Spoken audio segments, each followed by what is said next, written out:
It's time for Twig. This week in Google. Jeff Jarvis and Stacey Higginbotham are both here. We're going to talk a little bit about the Apple event, the Samsung Galaxy Note 8. I've got one in my pocket right now. Some interesting ideas about Equifax and what we should do going forward. It's all coming up next on Twig. Netcasts you love. From people you trust. This is Twit. Bandwidth for This Week in Google is provided by Cachefly. CACHEFLY.com. This is Twig.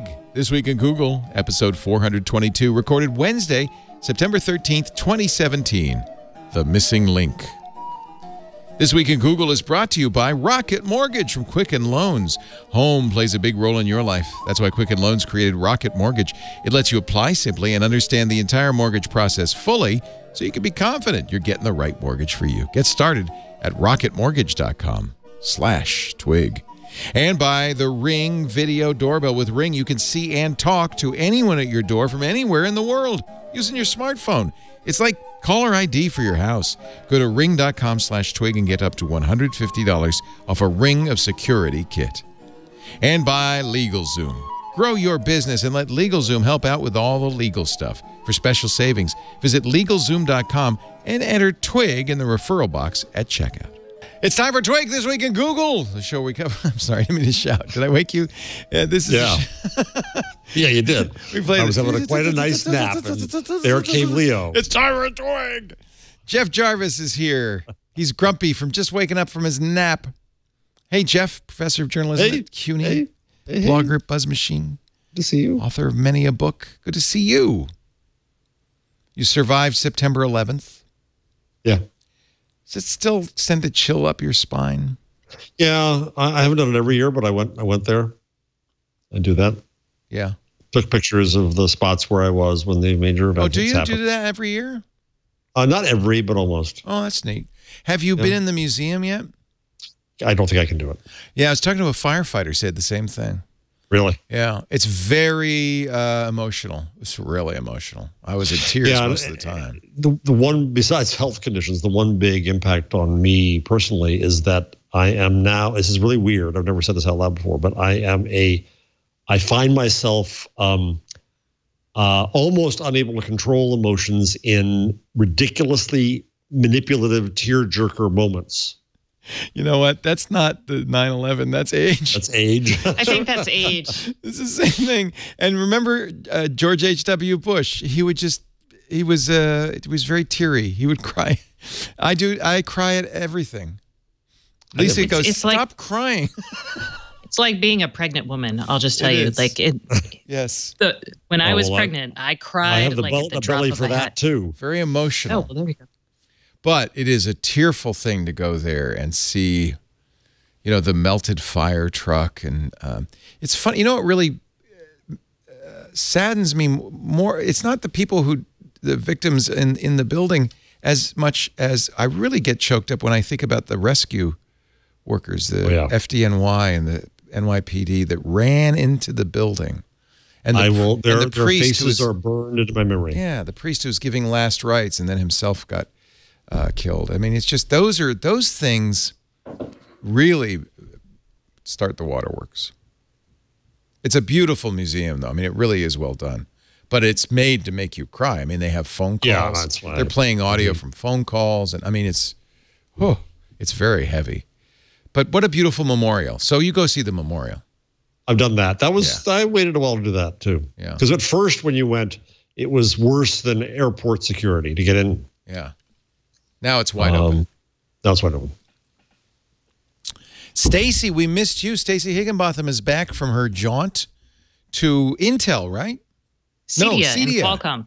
Qualcomm, Cedia. How was that? Both were very illuminating. I learned a lot. Qualcomm is and we should mention Qualcomm is now a sponsor. They have ads on our network for their Snapdragon Gigabit LTE chip. And they also ran ads right before the Apple event. They're in an interesting tussle with Apple And because Apple stopped using their chip and to build their I think own. Apple doesn't use any Qualcomm stuff anymore, right? Not even the radios. I don't think so. After that lawsuit and licensing fees, although they might. Does the iPhone, if it falls if they're back using to a CDMA radio, they have to use Qualcomm. But I assume you still have 3G in a Verizon's iPhone. So unless they fall back to nothing, which would suck. I don't know. They That's have an to be using interesting Qualcomm question. chips. Yeah. Qualcomm had a blog post rather in which they I should show you Android firsts. This was the day before the Apple event. Brought to you by Qualcomm.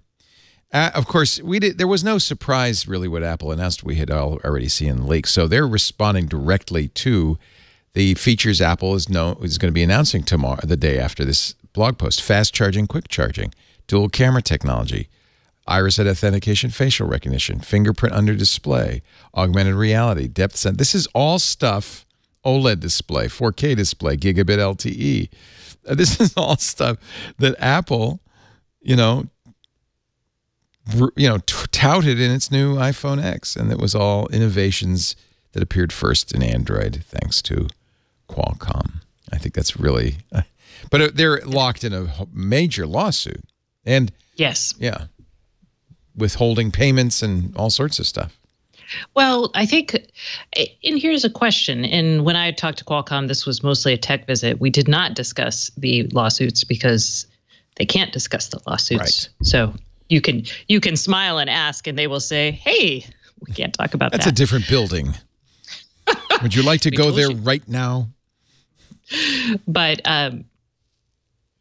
China, when they started fighting this, and then South Korea again went after Qualcomm for their patents and the licensing fees they were charging. It kind of opened the door because Qualcomm actually, to get into China, had to accept some of the constraints. And so then, of course, everyone else is like, oh, hey, I don't want to make such high patent payments to you too, or high licensing payments to you too. Right.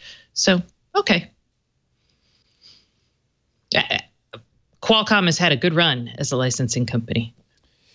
And it's not like they're a patent troll. They didn't buy patents and then sue over them. They're all things they invented, right? I mean, it's not. Well, yes, they invented it, but they also were very strategic in buying companies that have patents as well. Okay. In the question is basically, are they fair and reasonable when they were like under the state? And it has been years since I've delved into the Qualcomm patent wars. So there are issues of what terms did they participate in standards organizations with? Since they have only these patents, are they like licensing them fairly, et cetera, et cetera? So there's a bunch of really nitty-gritty legal stuff there. It's not as exciting as the stuff I talked about with it. No, it really isn't. And, there is no legal definition of fair, reasonable, and non-discriminatory patent terms. That's something that people just agreed to. It's a voluntary commitment, not a legal commitment. So you could say, well, they're not adhering to FRAND, but that's voluntary. And maybe they feel their licenses are worth more. I don't know. And I wouldn't even want to weigh in on this because I don't even know if they're adhering to FRAND or not. I don't understand. Yeah, because you would have to. So it is to participate in certain standards organizations. You have to be like, yes, I will. They establish a FRAND benchmark. Right. So, but I don't know. Again, so long since I've dealt with this, and they also, I believe, they bundled some of their radios. They integrated some of their radios, so you had to buy and pay licensing on, which is another issue. And I'm sure they would argue, well, it's a system on a chip. Of course we bundled it. You want us to unbundle it? Right. This is what Qualcomm does. They take a system on a chip and go blush. That's why you get such a great deal and so much power, because it's all in there. It's all in that system. Well, anyway, so I'm glad you had a good time, and I'm surprised you didn't stick around for the Apple event. You could have killed two birds with one stone. I wanted to come home and see my family before I went gallivanting off to Vegas next week, and what are you doing San Francisco in Vegas? the week after that. Oh, you're going to Mobile World Congress in Frisco.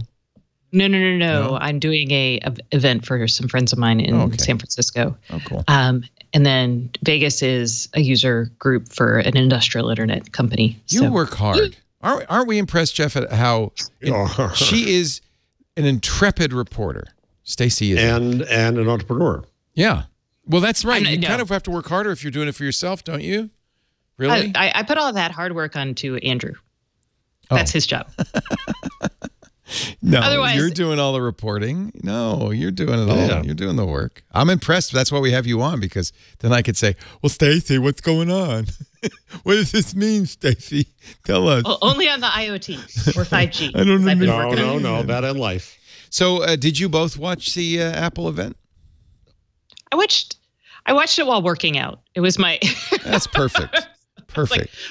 And that Apple Watch then said, "Hey, your heart rate is abnormally high." I don't have I'm not an Apple girl. I am not that lady. So I do see more and more Apple Watches, and I was actually quite impressed with the Apple Watch improvements in the Series 3, including cellular, and you can make and place phone calls, make and take phone calls on the new phone. It also has some additional fitness stuff that people will welcome, things like calculating your resting heart rate, monitoring your sudden acceleration. It will warn you if your heart rate's gone up and you don't seem to be moving. Things like that. I think that's all great stuff. I think they announced, and this was a very unclear, very Apple-y kind of announcement, that they were the #1 watch company. Because I noticed that number 2 was Rolex, so it was clearly not unit sales they were talking about. It must have been dollar sales. Yeah, they are the top in the fitness tracker market. They took a lot of market share away from Fitbit.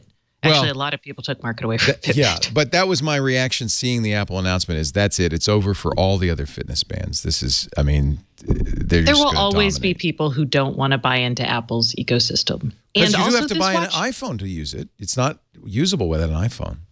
Right. Yeah. And right now, guys, my phone died right before.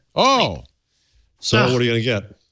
I don't know. I've got my spare iPhone. So you can wait a little bit. Yes. Because I think it would behoove us all to wait till October 4th or 5th whenever Google announces the Pixel 2. Yep.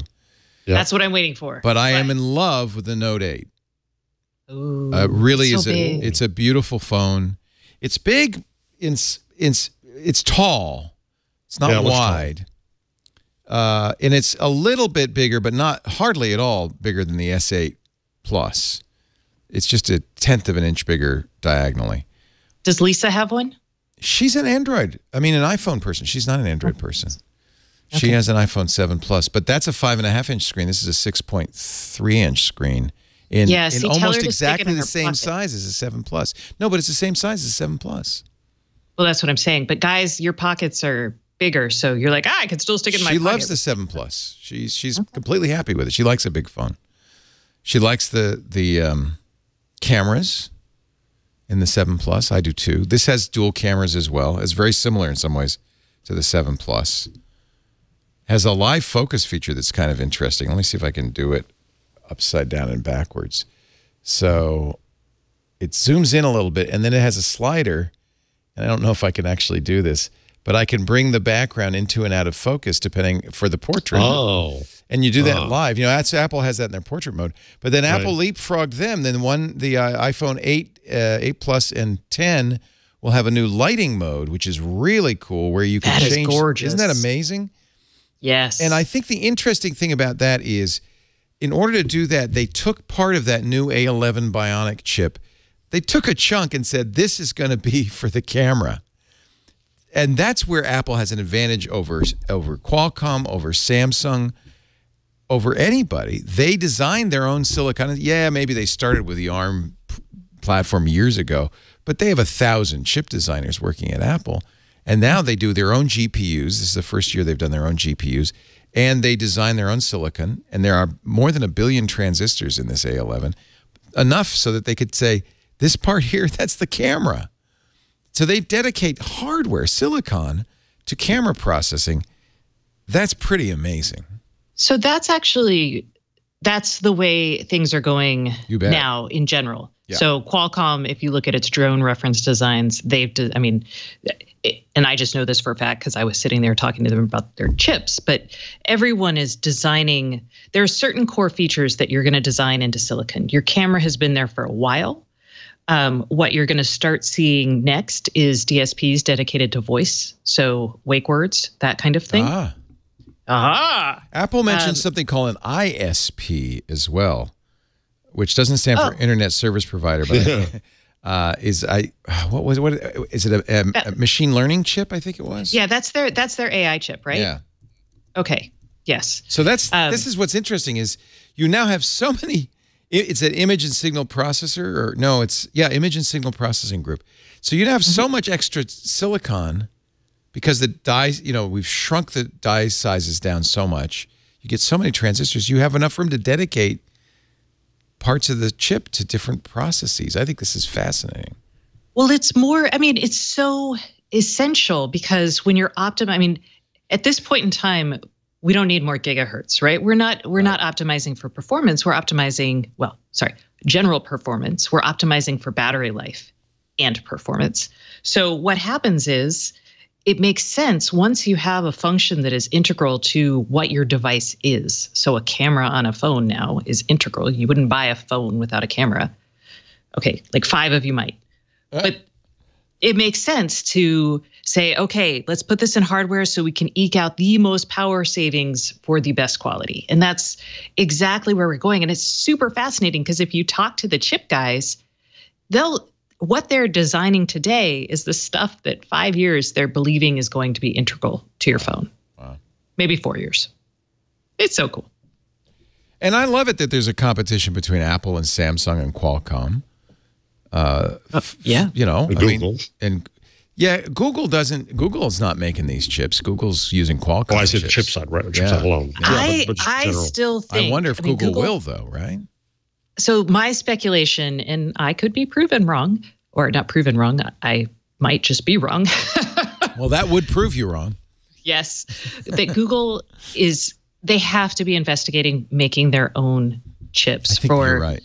Cell phone. They've done it on for embedded for cell phones, but also for things like IoT type stuff. So they've got where they have their hardware. I feel like they've got to be doing something there. Chromecast would be, I guess, a good place to start because they sell so many. Because to design your own silicon, you really need to have massive sales.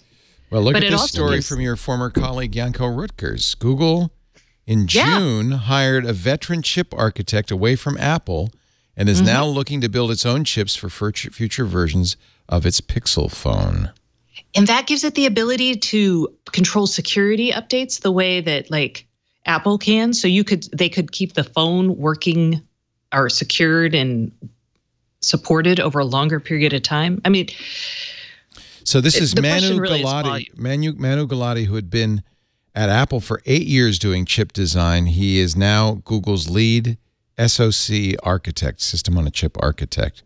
So I think that pretty much tells you nailed it. Google is going to make their own silicon. I wonder if we'll see that in the Pixel too. That would be very interesting.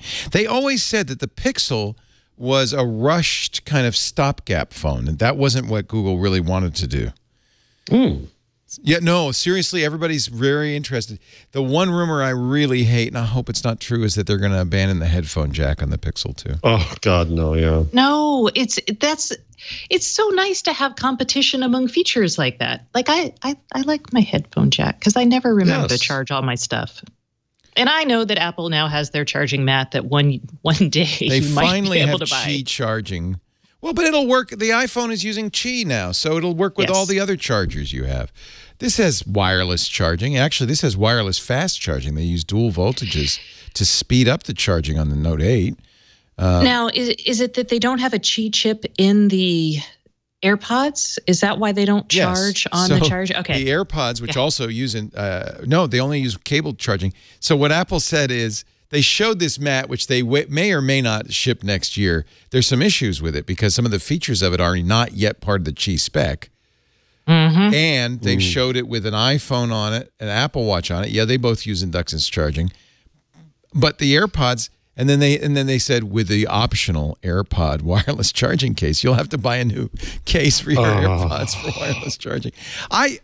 Do we like wireless? It's funny because there was a period where people were making wireless devices, and all my devices used wireless, and I bought a lot of wireless things. And then it felt like it was going out of fashion. Like, oh, it's too inefficient. It's too hard to do it right. Let's go back to wired charging. It is inefficient. I mean, it takes much longer to charge. And this is like 2 years ago when I last tried a Qi mat. So it's gotten better. It's gotten better. And as I said, Samsung on this Note 8 has a fast charger, wireless charger. Okay, well, see, because when you the double what's it called? Quick charge, the like half your phone in 15 minutes kind of charging. The Qualcomm quick charge. Yeah, so that's great. You wouldn't want to compete with that, you know? So, well, if you could do it wirelessly, I mean, this is okay. So one of the reasons I'm thrilled Apple is using Qi charging, because it's not very un-Apple-y, because you would expect they would use Apple charging that is incompatible with anything anybody else is doing, but they didn't, which makes Qi, which was already the de facto standard, Power Mat was starting to lose ground. It makes Qi the definite winner, and now you're going to see, I suspect, at airports, at bars, which is great because there is a real disadvantage to plugging in your phone or your device to some stranger's USB port. That is very risky. Hasn't Starbucks had that for 3 years now? And I don't recommend it. I've never seen it. No. Starbucks Starbucks has the charging you'll mats. See them everywhere now because I've never seen somebody use it. Isn't that funny? I've used it, but you had to. So the other thing is you had to have a mat on you had to have the capability on your phone. What if it were built into the bar, and when you put your phone down on the bar, it's just getting a charge just because it's built in. IKEA makes then you use it as a coaster too, and think of all the uses. We had. Go ahead, IKEA. IKEA has a side table that does this. It was either Hilton or Hyatt. In a couple of its hotels, had bought furniture that allowed this. I wrote about it when I was at Fortune. So, I mean, this is a $59.99 nightstand with wireless charging. Yeah. So it's slow because it's been hard. One, we had to get the standard. Then you had to get everybody to put it into their phones, and everybody's like, "We'll do something when Apple does it," which makes sense. It's done. So now, yeah. I had somebody in. Have we aired that triangulation yet, Karsten? It's coming up. Probably while I'm on vacation, right? I interviewed a guy who is working, who has founded a company for wireless charging based on gallium nitride technology. You remember for a while, everybody was all excited about gallium arsenide was going to change chip manufacture. It turned out not to be very easy.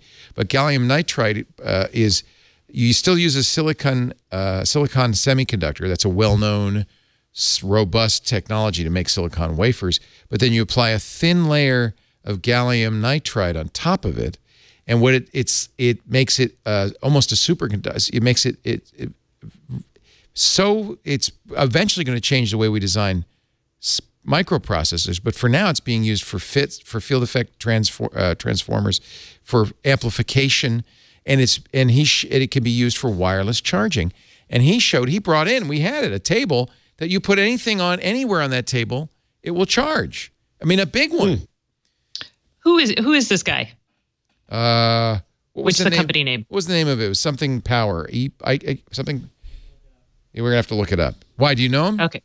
I have had people pitch me the gallium nitride story. He brought a ton of stuff in. I know. He brought a ton of stuff in. It was working. I know. Efficient power conversion. You think it's bogus? I don't know. I think the science is there. I think the challenge with any semiconductor process technology, which is what this is you have to get buy-in from the foundries. You have to get buy-in from the manufacturers. Okay, so I agree, and this is what he's answered that.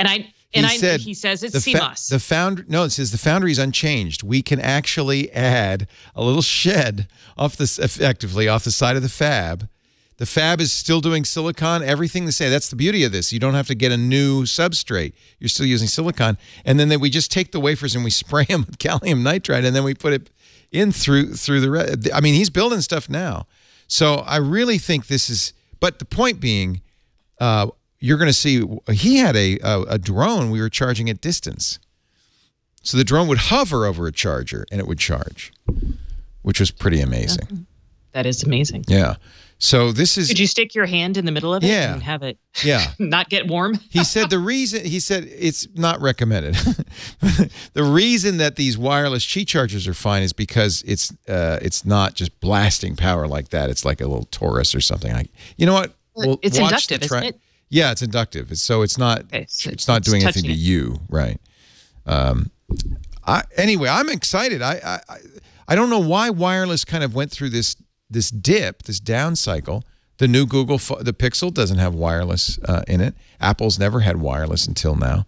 But I hope it does come back because it's really convenient when you get in bed just to put your phone down. I have a little easel I put it in. It just sits on there, and it's just really convenient.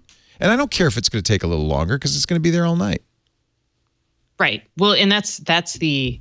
And if you have enough devices that have support for that, it's amazing because you can just be like, doot, doot, doot, and just leave them there. Exactly. So are you arguing that if you didn't need to plug in the phone for charging, and you don't have a headphone jack, you have to plug it in for anything?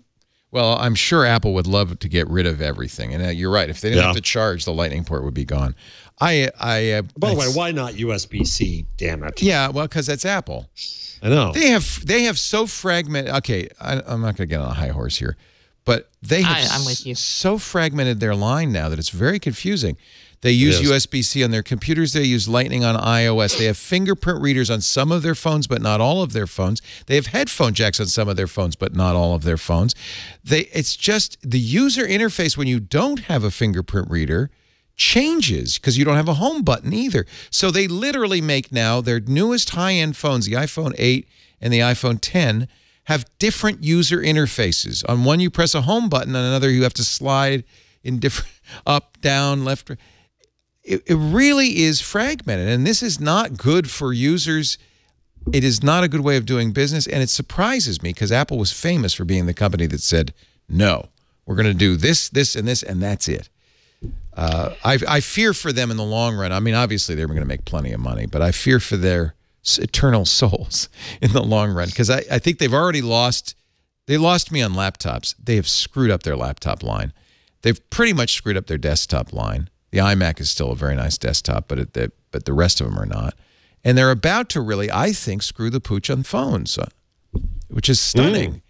Well, what are consumers? Look, if you're going to buy an iPhone, which one do you buy? The 8 or the 10? The 8.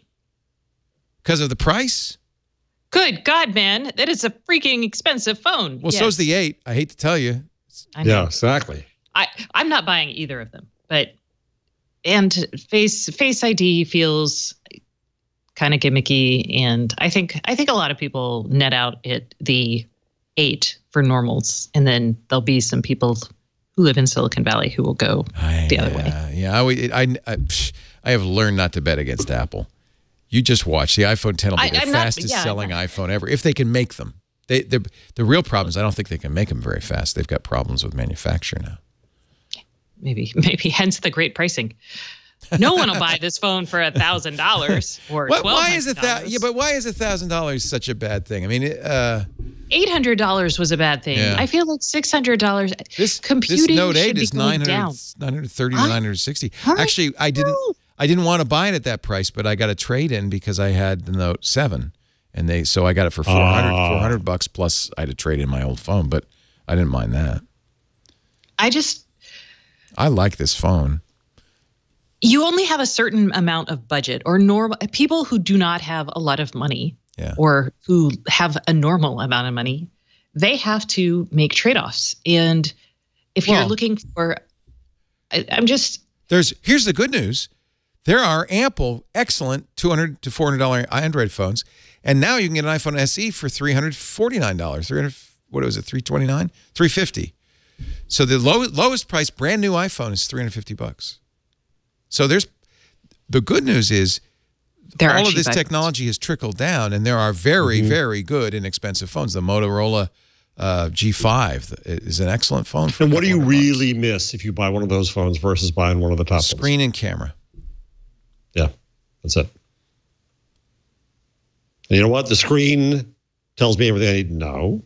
It still And works. the camera. Same apps. Yeah, still absolutely works. Absolutely works. And the camera, a better camera is always nice, but is it worth $500? I think there are a lot of I can people go buy a heck of a camera for $500. I think a lot of people feel like a decent camera is fine. That's just really a casual camera anyway. Exactly. Although, as like things like this portrait mode, I gotta say, like, that's pretty crap. cool. Now I cannot take bad pictures with an iPhone. And so now when I take my normal bad pictures, which I do all the time, people are going to be like, really, Stacey? Are you living in a hole? Do you not know that this exists? And now people are going to, it's just up in the game in a way that I just don't want to deal with. Well, I guess that's kind of what I'm thinking is that at some point consumers are going to kind of bridle at Apple. Maybe not. There's no history of that, but well, I would not darn it, you're giving me such a nice feature that I should be expected to use because otherwise my photos look like crap. I mean, really, that's me being kind of lazy, and I will still do it. People. But you won't pay $1,000. No, I will not. It's kind of like when manicures became, everyone has them, right? I still don't have a manicure because I'm like, yeah, I'm not going to pay for that. But now I look at when I go places, I'm like, oh. I am like one of the few pay people for a here. $1,500 oven. Well, okay, because I have to eat. It's priorities, Jeff. Priorities. Because food is life, Jeff. We'll pay for a lamp you can talk to, but let's not quibble here, Stacey. Fair enough. I actually, my gadget spending goes elsewhere. I actually do find that that's true. That people who say, "Oh, I'd never pay $1,000 for an iPhone," will gladly pay $1,000 for something else. That's just it's whatever your priorities. It is the device I use more than any other device in life. Right. So I'm okay with buying a Pixel. $45 a month. Well, I don't pay that way. No, but I mean, seriously, think of it. If you amortize it over the life of the phone, let's say it's a couple of years, $45 a month. Mm-hmm. That's less than it's like $1.25 a day. And actually, if you look at the cost per usage minute of that phone, Stacey, versus that oven. Yeah. Oh, that's a good point. How much toast can one person make? Cost per usage minute makes the phone look really. By the way, I tried your recipe. I did the cauliflower in the June. It was a little soggy. Oh, I'm sorry. Did you do the? You can't say he did it wrong because the oven did it for you. I would have cooked it longer because maybe it's just me. I like my roasted cauliflower be a little bit more. No, mine gets crispy. kind of burnt. See, I want it burnt. Was your I like the caramelized. Dry when you put it in there? Well, it's important to dry your stuff. Oh, really? Oh, maybe that's what went wrong. Because when you I had roast just a washed vegetable. it. I had just washed it, so maybe it was. Yeah, don't put damp veg because that steams it. And cauliflower's cauliflower's real sensitive to that too. Damn it! The oven should have known better. We'll ask them to stick an extra sensor in there. Just say. Wait, is this steaming? Did you dry it yet? Stop. Did you dry it yet? Of course, that's right. That's exactly right. No, they need a little blow dryer setting. Well, it is convection. They could do that. Yeah, blow out the steam. There. Okay, wait. Okay, not on the June, but let's go back for a second because I think it was a Fast Company article, maybe it was VentureBeat, that asked if they were like, the iPhone 10 doesn't come up with a new metaphor for computing, and they were sad about that. Did you see this article by any chance? That's quite a burden. They're placing isn't it a burden? A slab of glass that has to fit in your pocket. Where's the new metaphor for computing? I mean, they were like 10 years. That's what we need. But I will say, I think they kind of showed it. And what I think, and I did a little of this on the podcast, and I've been thinking about it a little bit more, is with the AirPods and the watch. Today, that watch is not great because it doesn't have a lot of talk time, et cetera. They freed us up from carrying our phone everywhere. You're still going to bring it to work or something like that. But when you walk the dog, or maybe you're just running out, to the corner store, or you just don't want to pull out your phone, you're going to start leaving it in your bag more. The same way I remember back in like 2008, I think it was, at South by Southwest, I suddenly noticed we shifted from everyone being on their laptops at the event to everyone just charging their phones. So you'd see people, instead of sitting on the floor charging their laptops and doing their stuff, they were sitting on the floor doing everything with their phone. And I think if you think about metaphors for computing, that, unless you're in content creation, because that's why we all still have laptops, that's a really interesting possibility. We'll go there. It needs to improve, but I think that's kind of where we might be heading. That's it. If you don't call this the new metaphor for computing, I don't know what is. Animojis, my friends. All right, you know who's going to do that? If you really want somebody reinventing computing, Samsung has said, and I hope that they're not just blowing smoke. Samsung has said that the next year's Note, will have a foldable screen. Oh, yeah, I saw this. That would be a new metaphor, wouldn't it? Okay, no, that's just having a foldable screen. Now, then if it can fold back on itself. It can. So imagine something the same size as the phone that you could put in your pocket, but that when you needed a larger screen, you'd open it up and it would be maybe like a tablet. What about that, huh? Now how much would you pay? I mean, that's still just a screen.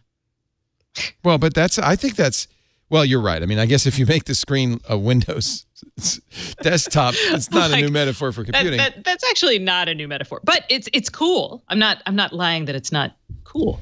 I think that's a pretty big, I mean, if you came from another planet, if you came from another planet and you saw us arguing, is this better or is this or that better? You'd say, well, but they're all rectangular glass slabs. What do you mean? They're all this. What's the difference? It's like how many angels can dance on the head of a pin? It's a completely silly academic argument. These things are so similar. I mean, but think about a new way to. There's a new way to interact. So the phones represented both a new way to interact with computing and new opportunities for computing because they had always on GPS that you could track, right? And voice has changed things, right? The ability to talk to them. Voice is doing a similar thing, and voice is part of this, like the upcoming metaphor for computing, with computing embedded throughout your, not embedded in your body, but you won't even need a screen. Well, that is my thought. Your screen is going to become the same way that I have to pull out my laptop if I want to write a blog post. Your screen will become something that you pull out only when you need that functionality. And you'll need it still quite a bit, but it's going to be less and less. And you could do everything soon from, not everything, most things, from earpods and a computer that sits on your wrist, and maybe also talks back to your phone, pulls from your phone for extra compute power. I don't know. Next generation. The last thing that changed the metaphor of computing was the iPhone 10 years ago. Yeah. The last attempt at it was Google Glass. Bzzz. But Google Glass, it was just before its time. Because imagine a pair of spectacles that look roughly like your actual glasses with AirPod-style audio and speech in the temples, camera, heads-up display, augmented reality heads-up display. Something that's before, yes, but something that's before its time has not successfully changed computing. Right. The I mean, the iPhone Nokia. Nokia talked about. I disagree. And look at the Newton. The Newton was a flop, but predicted everything that has happened since. Yeah, but I mean, Nokia had smartphones, and I remember vividly sitting with executives at Qualcomm about like tablets, right? We discussed the iPad before the iPad was even a thing. There's a long tradition. In fact, now that I think of it, Osborne one changed the metaphor. Remember of computing. the Slate? Remember the Go computer, the pen computer? I buy it. There's a long tradition of very clunky, poorly implemented attempts to do what only later technology would make possible.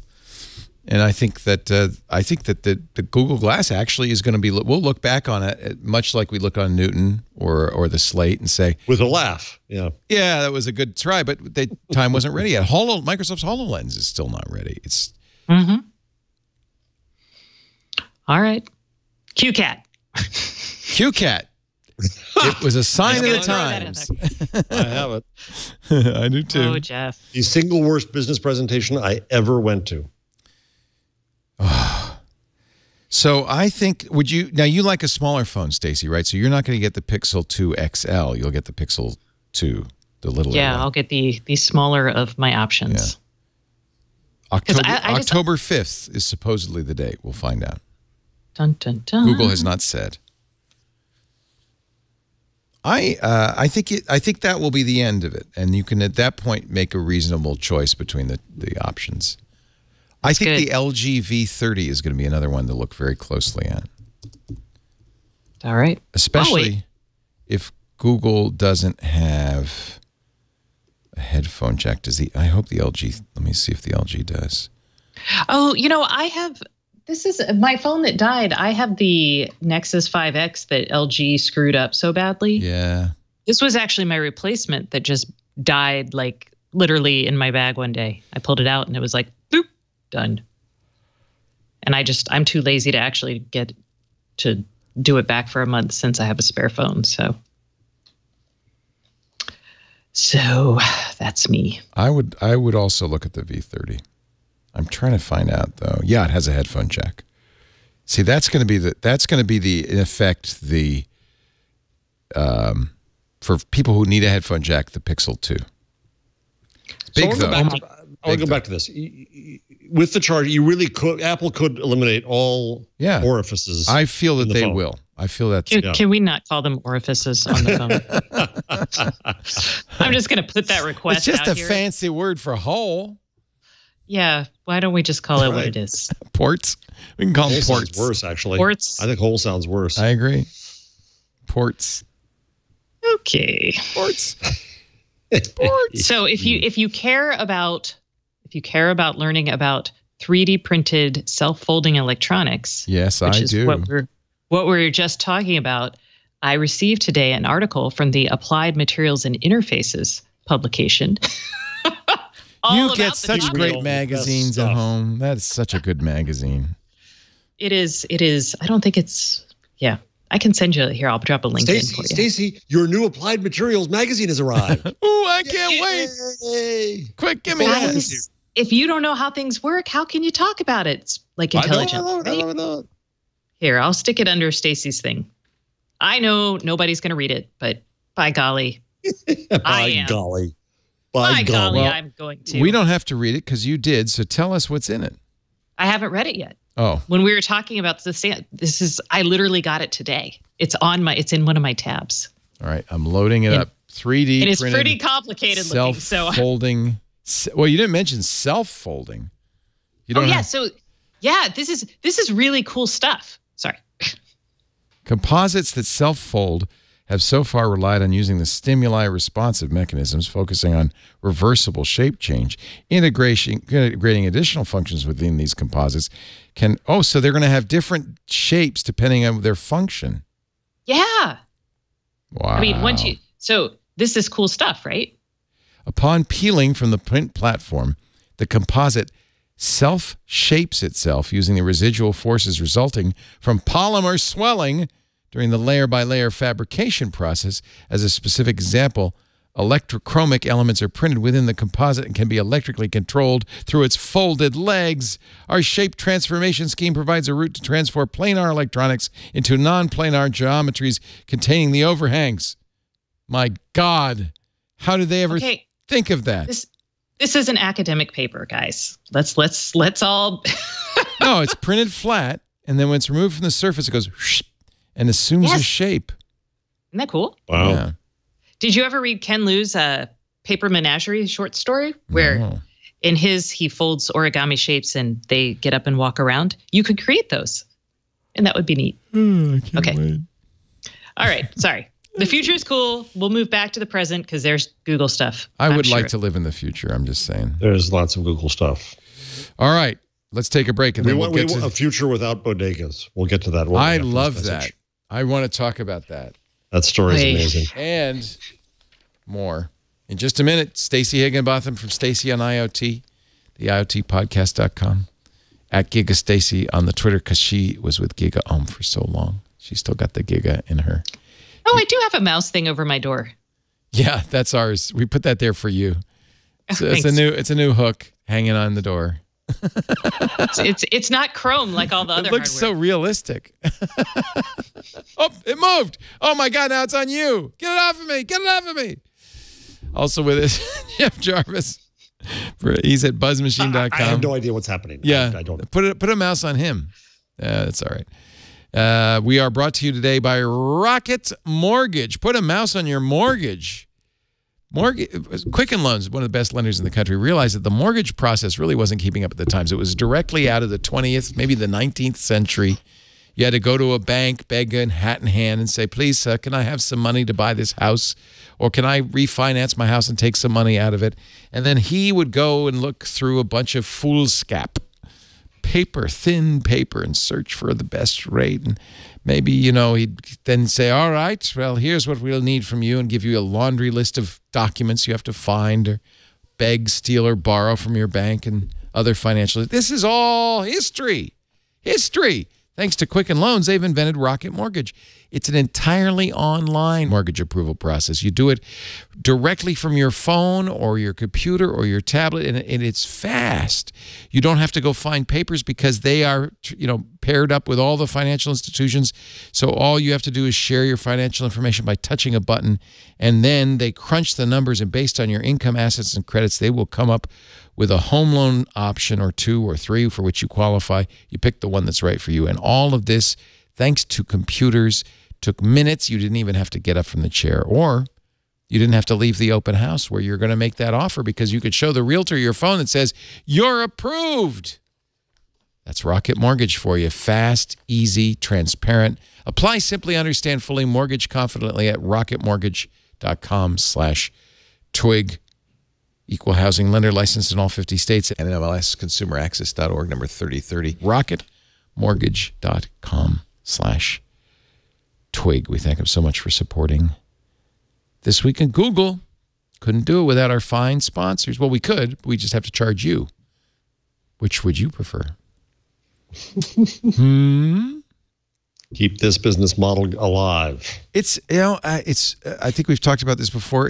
But I think you said something, and I really liked this. It's fundamentally democratic to have ad-supported media because it's free. It is. Yeah, I mean, all you have to do is give it your attention, but that you got to give up something. Yep.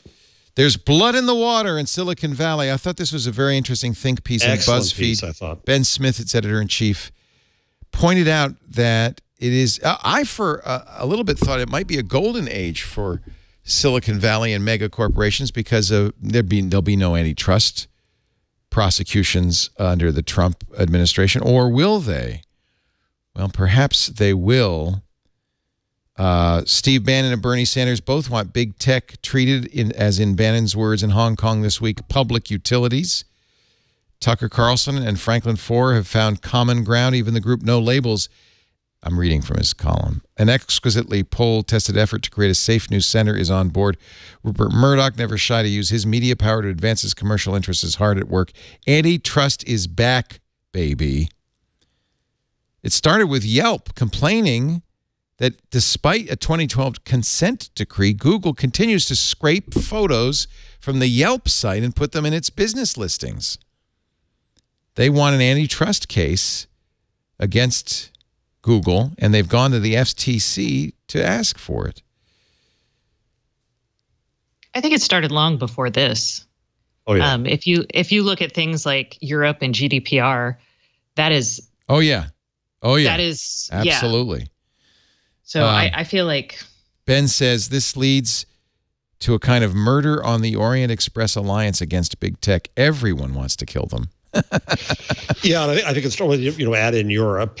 And I've been trying to write this, and it's impossible to write without sounding horribly haughty. But we talked about it last week on the show a little bit. But what the hell? It never stops me. I don't sound haughty. You've always been a haughty. It's okay. Yeah, exactly. But with so much in their control, with so much power, with the future and the internet control, they've got to go head over heels to be decent. And it wasn't sufficient to say, don't be evil. The motto should have been, do good. I actually think Google actually tries. Facebook, on the other hand, has been pretty shruggy about it all. So I think Google, with Don't Be Evil, very sincerely for a long time, really was trying not to be evil because they were aware of what kind of future they could build with access to all of the world's information, which used to be, is it still there? thing? Oh yeah, and make it accessible. And always for the record, the News Integrity Initiative, which I started, got a lot of money from Facebook, but I'm independent from Facebook. Caveat done. No, I think that Zuckerberg, when I interviewed Zuckerberg years ago now, no, he earnestly believes that a connected world is a better world, and getting more people to connect with each other and create communities and work in communities is a better world. So I think Facebook has a mission too. How well they each do with their missions is a different question. But I think they each have a mission. I think now Zuckerberg is doing the soul searching necessary. I don't think Zuckerberg was malicious in. Well, actually, he kind of was a dick if you think about why he created Facebook in the first place. But none of these things are assuming that this is... Don't believe the movie. None of these things are assuming that this is because of the malfeasance of these corporate titans. It's just that public opinion is turning against them. Well, I think people are becoming more aware of how much information these people have, how much influence there is, and they're also feeling alienated in ways that are probably very confusing. So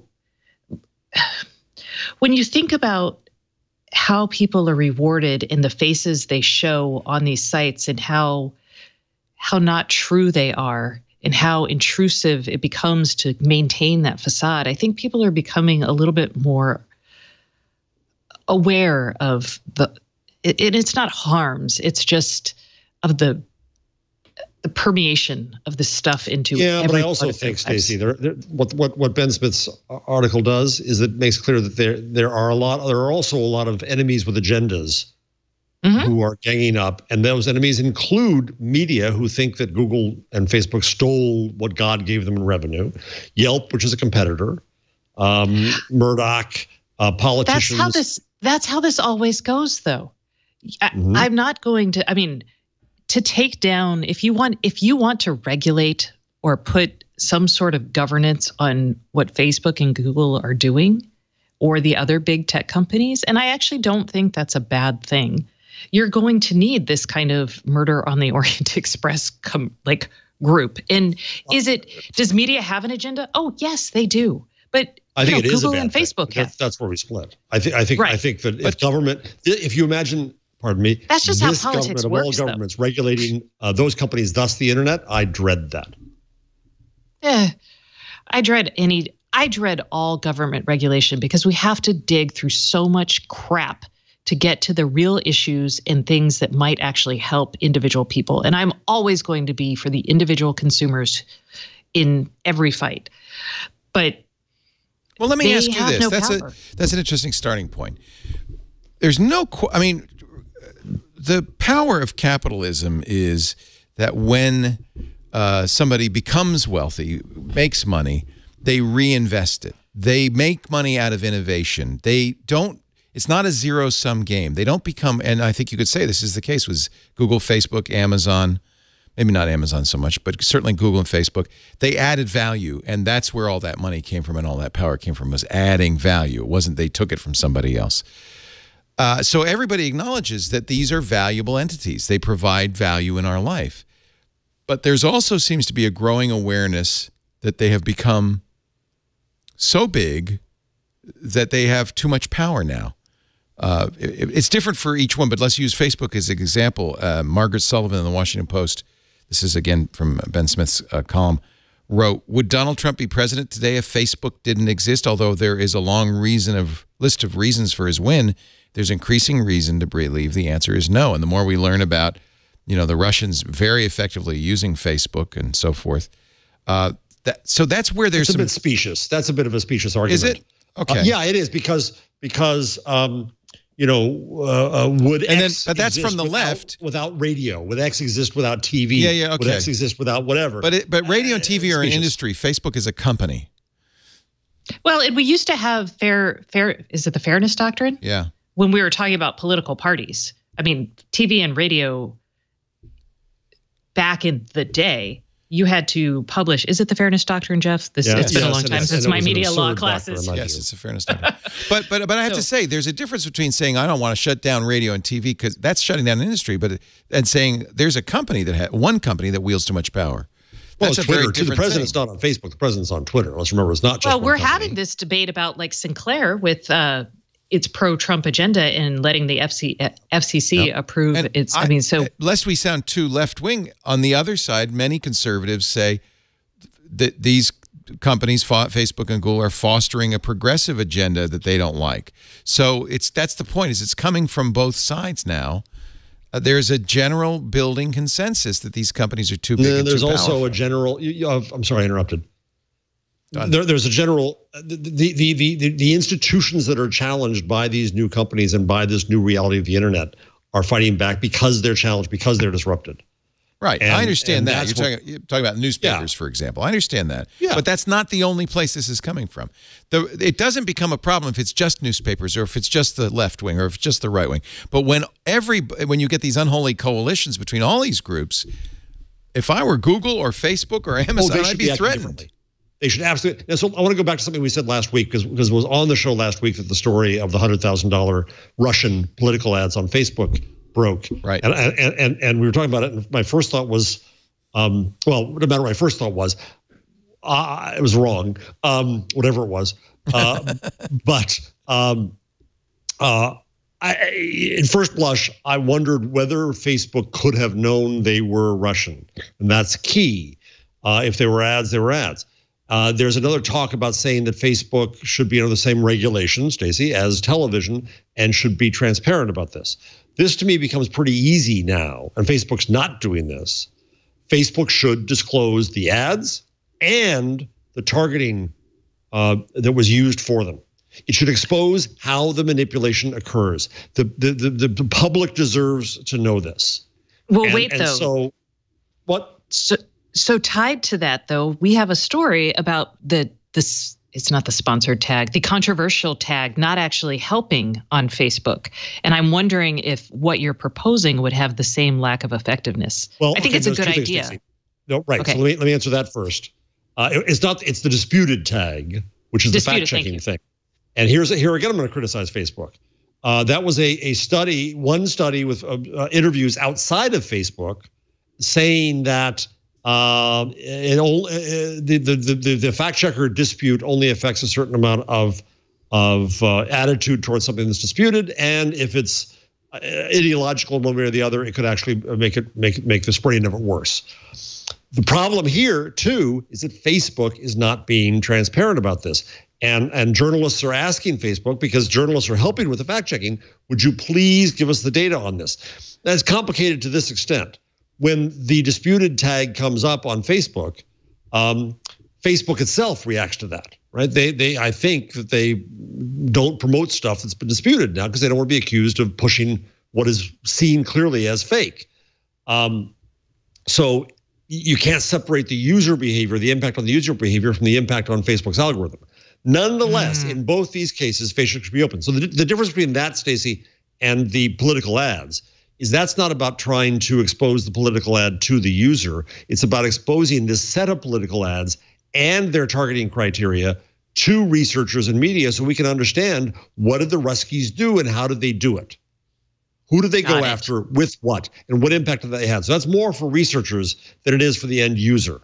But both cases are about being transparent. And you're right, Leo. If this kind of stuff's going to go around, it would only be wise of them to say, let's go head over heels, to be transparent, to be open, to get the help of researchers to figure out what's going on here and do something about it.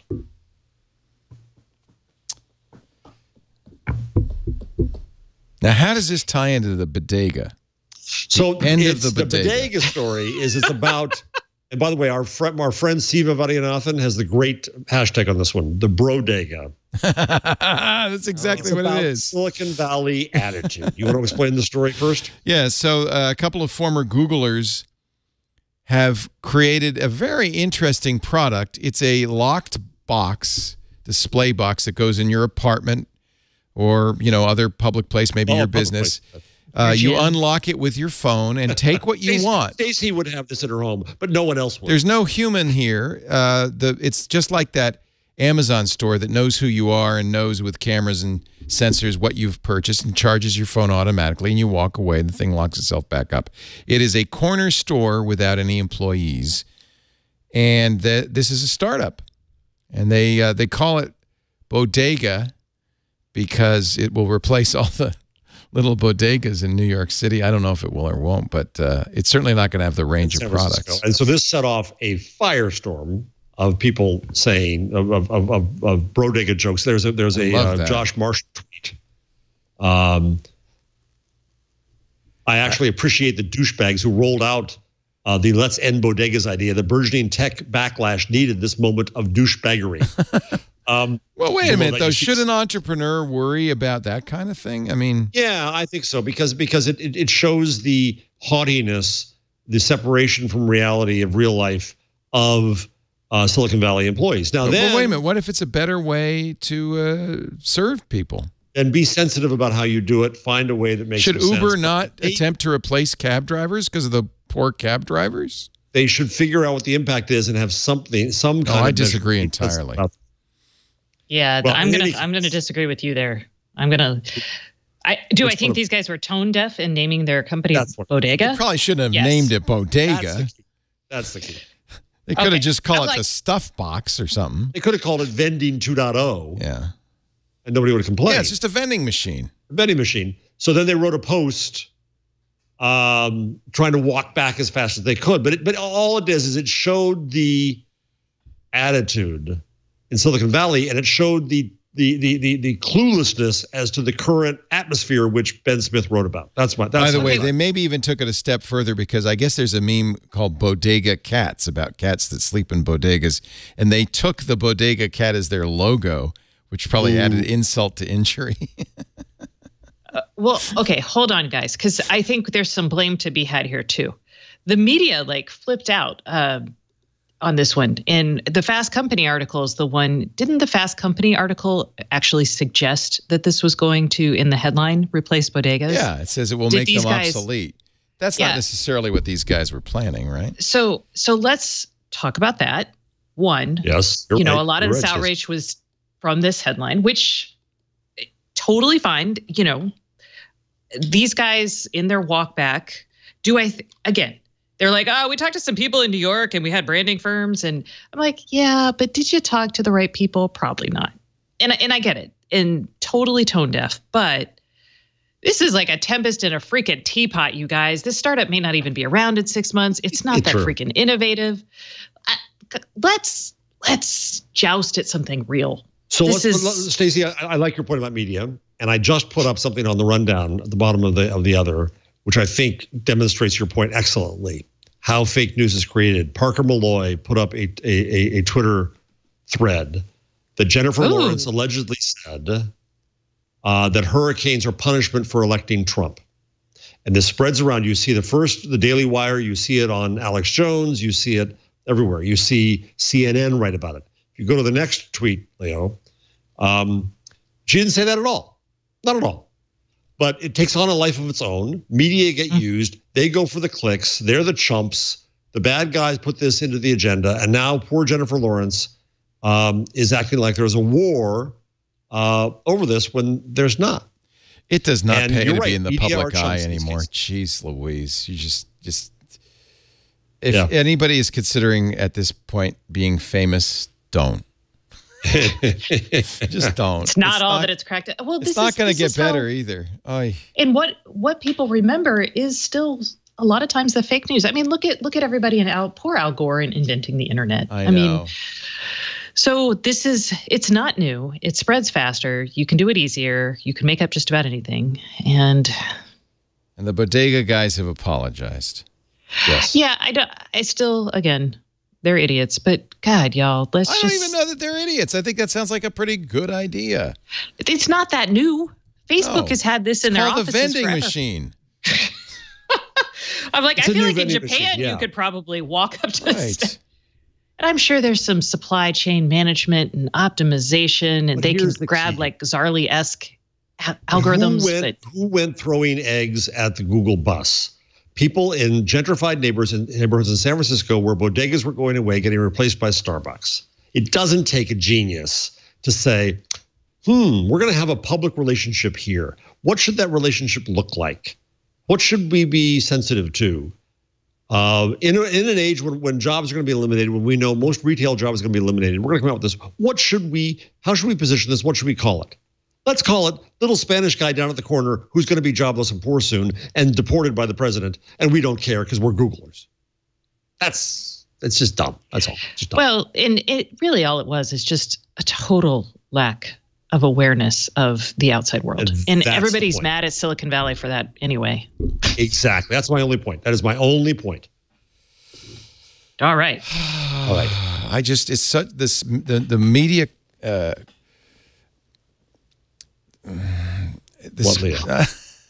It's so Leo depressing. needs a vacation. I do. I need a vacation. Yeah, The media landscape is so broken, and people are. This is none of this makes any sense or anything. It's just in Jennifer Lawrence and Bodegas. There's a very similar thread here. It's just a bunch of, and I blame Twitter, but it's not just Twitter. Although Twitter's definitely helping, but this is my point about the Franklin 4 piece. Did you see that one? No, what's that? So piece? Franklin 4 wrote an absolute screed against technology, and it was excerpted in the Washington Post. And then I did, as we used to call it, a fisking in blog days. It's on the rundown where it was amazing because it said technology is going to take away our individuality, and I thought, how unself-aware can you be? Mass media never gave us individuality. It never let us. He's got a book called World Without Mind. That kind of crap, right? I think it let us ignore, it let us create our own individuality without having things shoved in our face all the time. I just want to say we did it to ourselves. We did it to ourselves. This is not, there's no blame here. This is the environment we've created. We did it That's to a Radiohead song. Oh, you did it to yourself. Thank you. Radiohead you and no one else. I can't sing. I'm sorry. It's easy to blame Twitter or Google or Reddit or 4chan, but really this is the world we've all created. I mean, I blame the 24-hour news channels. Absolutely. I blame Sean Hannity. I blame the business model of mass media. Irma. I blame it's all.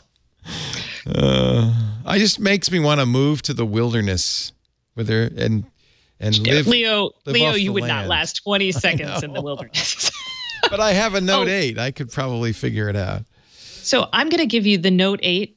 It's too big. You cannot carry it in your pocket like that. It disrupts the line of your suit. It pops up like an ugly handkerchief. What if I put it here? That's just because I'm lazy. See, now it's in my breast pocket. On my. Now your jacket's your jacket's going to be. Well, I was going to hang it around my neck. How about that with a little pendant? No. Who was it? One of the anchors down in you need a suspender holder. Florida did that. They put a baggie. They had their phone in a baggie. I think it was Leonard Holt. Not Leonard Holt. Lester Holt. Lester Holt. I think he had his phone in a baggie. Why? Which was better than the MSNBC reporter who tied himself to a building. I saw that picture you tweeted. So that he wouldn't get washed away in Irma. Every time I saw somebody doing a stand-up in the storm, I thought of you, Jeff. Every single time. Screaming. But, I think... think of the ratings if he got washed away. Well, but I think the... business model, it all goes back to the business model. Exactly, Stacey. Anderson Cooper explained it, though. Anderson Cooper's standing there. He's soggy. He's wet. He explained it. He said, we go out here so you can see what it's like so you don't have to go out here and risk your necks. The trees will tell the story. It's windy. It's very No, but it's windy. better if a person's standing there almost and he's tethered and he's almost dead. It's crap. Self-justification for ratings. Although I will say, Jennifer I watched someone... Bodegas, and... It's all ratings. Yes, it's all ratings. We have created a perfect feedback loop where we tell them what we want and they give us what we want and then we want more of it and they give us. We are rats in a Skinner box hitting the pellet button over and over again. We did it to ourselves. They did it to us. It's this feedback loop. This is it. That's all there is. There's no Edward R. Murrow to say, well, we need a division where we don't make any money. Edward R. Murrow, by the way, was the first guy to go stand in the... Seriously, was the first guy to go stand in the London. storm. Yeah. Well, not he has London, to, but he also in a hurricane. In a hurricane. Well, that's because, I mean, here's the challenge, right? We can talk about business all models all we want and blame the business guys, but at the same time, as a journalist, I do want someone to read my story. If I'm actually going out and reporting on something really important, I may feel cheap to get like, I call them dead babies, but because dead babies sell newspapers and get people to read these stories that are otherwise really difficult and boring. But you have to go out and find those, as much as it may be awful, because otherwise people aren't going to read it and they're not going to know the information they need. Healthcare is a really good example of this. Storms warning and trying to convey to people. Nobody's doing that. Nobody cares.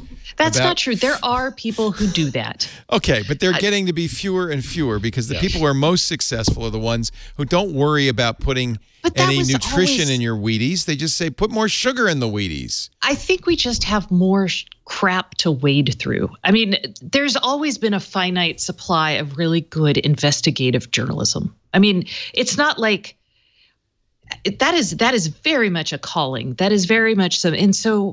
And that still exists. It's so much easier to throw crap at things now. So we're doing that too, and it just buries the good stuff. I really do think that there's still plenty of really good reporting out there. I just think it's buried in utter shit. Yeah, but what do we reward? We don't reward the really good. Karsten, sorry. We don't reward the really good reporting. We reward the cats and the people do reward good reporting. Do they? People say that, yes, you're not going to get VC rewarded. I feel like I'm doing good reporting and I'm making money. I'm not going to it's a lifestyle for me. It is not going to make me rich, but I'm doing what I love and I'm explaining it. And there's an audience of people who, if I read this paper on foldable electronics and explain to them in plain English what this means and how it might change the world, they'll listen to it. I agree. And that's all. That Twit was always about that. It was trying to give people real information that would be of value to them, not trying to be the most successful enterprise out there. That's why we never took venture capital, because I didn't want anybody to tell me that we had to have more cleavage on the show or whatever. But it's no way to riches. And then we don't. And as a result, Stacey, you probably would acknowledge, we don't reach the largest possible audience by any means. That's true. But you reach a higher value audience. Well, that's the hope. Yeah, it's somewhat higher value, but frankly, Goodyear's never going to advertise on Twit. I mean, the big bucks are still going to NFL, and I don't know. Maybe I'm just being a depressive, cranky old man, but I think we are and it's our biologies, by the way, that are determining this. I mean, it's clearly what our brains were designed to, collect gossip. No, I don't think so. Oh, come on, it is. It's evolutionary biology. We have parts. We all have those parts of us, right? I mean, I look at cat videos. Ted Cruz looks at porn. And what's that story, by the way? What happened there? Because I keep seeing people refer to it. Liked it. Well, Staffer, yeah. So he said Ted Cruz's official Twitter account liked a porn tweet. Right. I didn't know there was porn on Twitter. Okay. Oh my God, there's so much porn on Twitter. I did not know this was a thing. I felt like how I felt. There's a character in the video who, while still dressed, it's supposed to be somebody stupping somebody, and she's related to somebody, and she's watching. So the one who's not stupping at the moment has this great shocked look thing. And that's turning into the greatest GIF now. It's wonderful. So Cruz's excuse was, it wasn't me, it was my staffer. Yeah, some poor staffer's thrown into the porn bus. It's really easy to, by accident, like a tweet, by the way. I do it all the time. You accidentally, because I'm a lefty. But you have to see it first, Leo. That's a good point. You have to be following it, huh? Yeah. But you could search for, incest videos and get that by accident. Why would you be searching for incest videos? Yeah, Leo.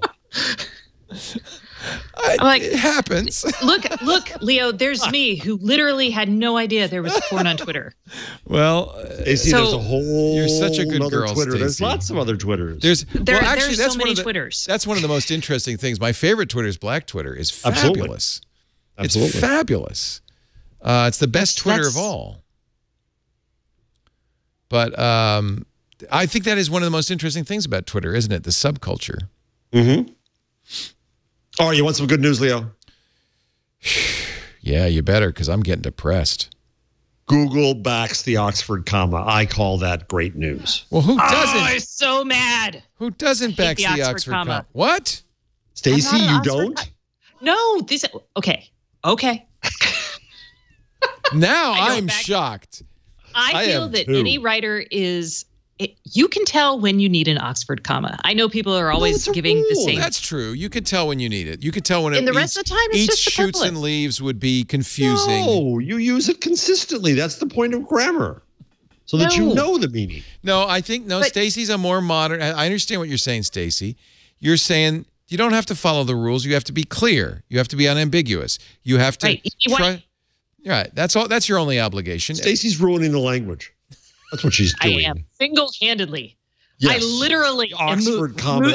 I would just point out, Stacey, that it is easier to always use it than to try to look at every sentence and say, bingo. Would this be confusing? And so my editors will tell you that my comma abilities are terrible. I think one of them was like, I like how you go in after you've written something and clearly just sprinkle commas. Yeah. I had a a Latin teacher call that comma blunder. You're a comma blunderer. I am. I sprinkle my commas. Yeah. I'm like, that feels like a natural place to take a breath. It is actually a really interesting art to know when to and when not to use commas. And I would say, in general, use fewer, not more commas. My weakness is I use too many semicolons. So the Oxford comma, for people who are baffled and would like to be enlightened on the most important grammatical rule of all, done it again, is when you have 3 or more things in a series, like let's see, 1, 2, and 3. Let's make it easy. You put a comma after each item in the series, including the one before the and. 1, 2, and 3. If you don't, it could look like 1, 2, and 3. It could look like 2 items in the series instead of 3. That's usually obvious that it's 1, 2, and 3, not 1, 2, and 3. But what Stacey's saying is when it isn't clear, you should put a comma in. What Jeff's saying is you should always put a comma in to avoid ambiguity. Google, not recommended. I dedicate this book to my parents, comma, Ayn Rand and God. As opposed to I dedicate this book to my parents, comma, Ayn Rand, comma, and God. Now, where did Google weigh in on this? It's in the register there. They basically have a developer documentation guide. Now, there's something here relevant to Stacey. So internet is now lowercase, as it should be, because it is just part of society. I always use it lowercase until Microsoft Word kept telling me it's uppercase. I make it lowercase in all cases. Yeah. However, Internet of Things, the I and the T are uppercase so that you can get the abbreviation IoT. Mm-hmm. Who uses Google for their English style guides? Well, so the AP style guide, didn't AP lowercase internet many moons ago? I mean, no, they were late to it. Guardian was early. Guardian did it earlier. And then there's email, one word, email with a dash between the E and the M. There's a lot of these things. About who invented it. And then there's who invented it, yes. I invented email in high school. Many people don't know that. Now, I didn't know that the word jank. As in janky? As in blocking a software application's user interface due to slow operations or poor interface design. Google says it should be used with care. They say don't use learnings. No, you know why? Because a lot of developers will use this kind of slangy descriptions instead of something more precise. That's all. Yes. Log in I just thought it meant it doesn't work. Sign in is the preferred verb. Log in is not a verb. Oh. And whatever you do, don't use the word learnings. And by the way, do not use Google as a verb. You cannot Google something. You can search with Google, but you may not Google it.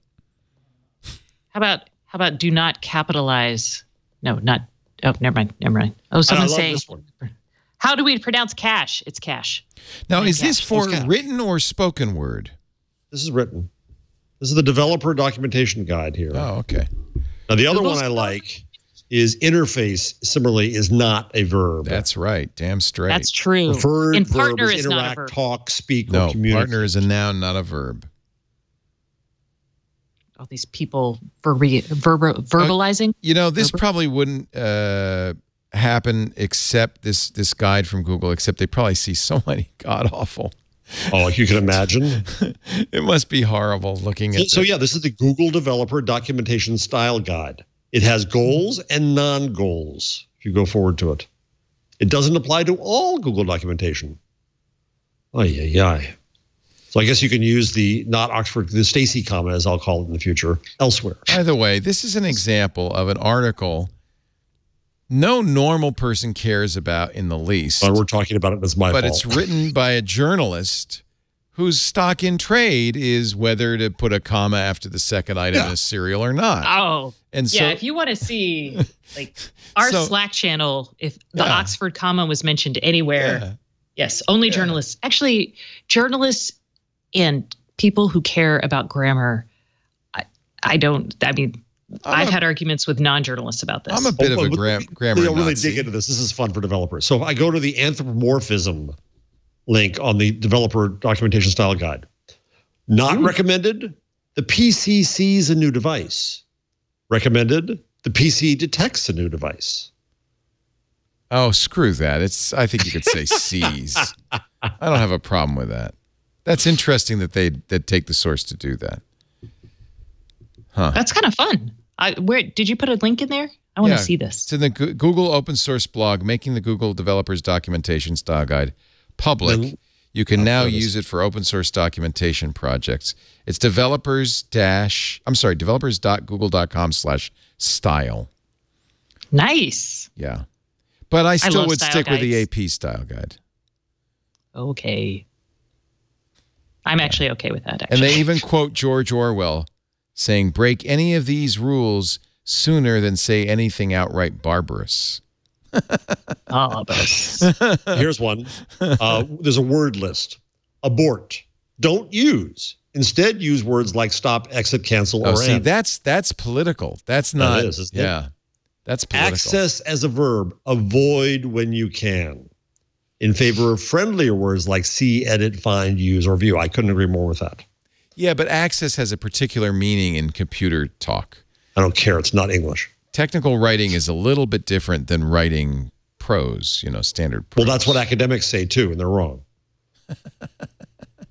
Yeah, it's true that disciplines often become jargonized, and that's not a good thing because it kind of limits their audience. So I'll agree with you on that. But frankly, if it's not in Strunk White, I eschew it. Now, why would it say don't use application? Is that how you say it? Eschew? Eschew. That's how I say it. Oh, I always thought it was a shoe. How do you say it, Carson? You went to Harvard.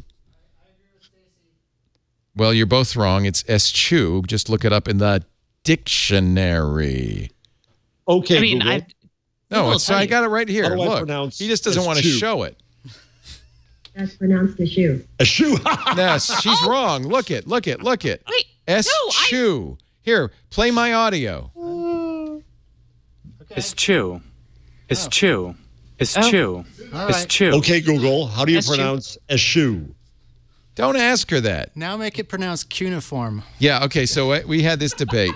So I'm listening to this book. Now, what do you think, Carson, on the cuneiform? It's cuneiform. Is it really? Because I've always said cuneiform. There isn't an E in there. Yeah, but it comes from the Latin word cuneus, meaning wedge. And look, in this dictionary, cuneiform, 3 syllables. Cuneiform, or all 3 are acceptable. Cuneiform. Oh, okay. Cuneiform. However, this comes up because I'm listening to a book where the guy, for a whole chapter, says cuneiform, and it's driving me nuts. But it's a Britishism. I think cuneiform is preferred in Britain. And it's certainly Like acceptable. aluminium? Like aluminium. It's certainly acceptable. But it does come from the Latin cuneus, which via the French cuneiform. So, but I'm just saying. This is interesting. No, so it's Google goes for the singular they. Oh, that is interesting. That's very interesting given how recent people history. That's talk, that though. pronouns thing. No, It's this the pronouns. You see don't again. use This is the- political. I know it's My so I pronouns don't are think they, it's- them, and people like to view theirs. that as political, but that's also just how people talk. If you like- can't stand that, says Google, then use he or she or rewrite to avoid singular gendered pronouns. so is English going to evolve? Because Yes, we don't. it's an evolving language. Yeah, we don't. Yeah, it's of course. It's Let's gonna not be evolve, like the French. Is it going to evolve to use them in place of he or she? It's that great character in Billions. Yeah, my Maybe. pronouns are they, them, and their. But when we went to Google I/O, you were with me, weren't you? They had a sign at the registration. We care about your pronouns And you have stickers stickers put on. that you could put on your badge that whether you prefer to be a he or a she or a they. So I think that's fine. I don't, I think it is unfortunate that the collective, human noun is he. So I got in trouble with one of my former students because I used in my last book, I used the presumptive pronoun. I used female in all cases. And I had an example of a user doing something. I would then say she. I kind of like that because I think it shakes you up a little bit. I can't even remember exactly why I was in trouble, which is worse. But it's like a good fashion. You don't want to do something that draws the eye. And using she draws the eye, right? Wrong. Wrong. Using she only draws the eye because we have lived forever. Okay, I grant you the that. assumption that anything worth doing is male. And it's her story, not his story. I grant you that. So. But it does draw the eye. It doesn't draw the eye. The point is, like, I use she all the time in my stuff, and it no longer draws the eye. Yeah, unless you're an old misogynistic person who doesn't want to look at the world from that perspective. I'm just saying. I take that personally.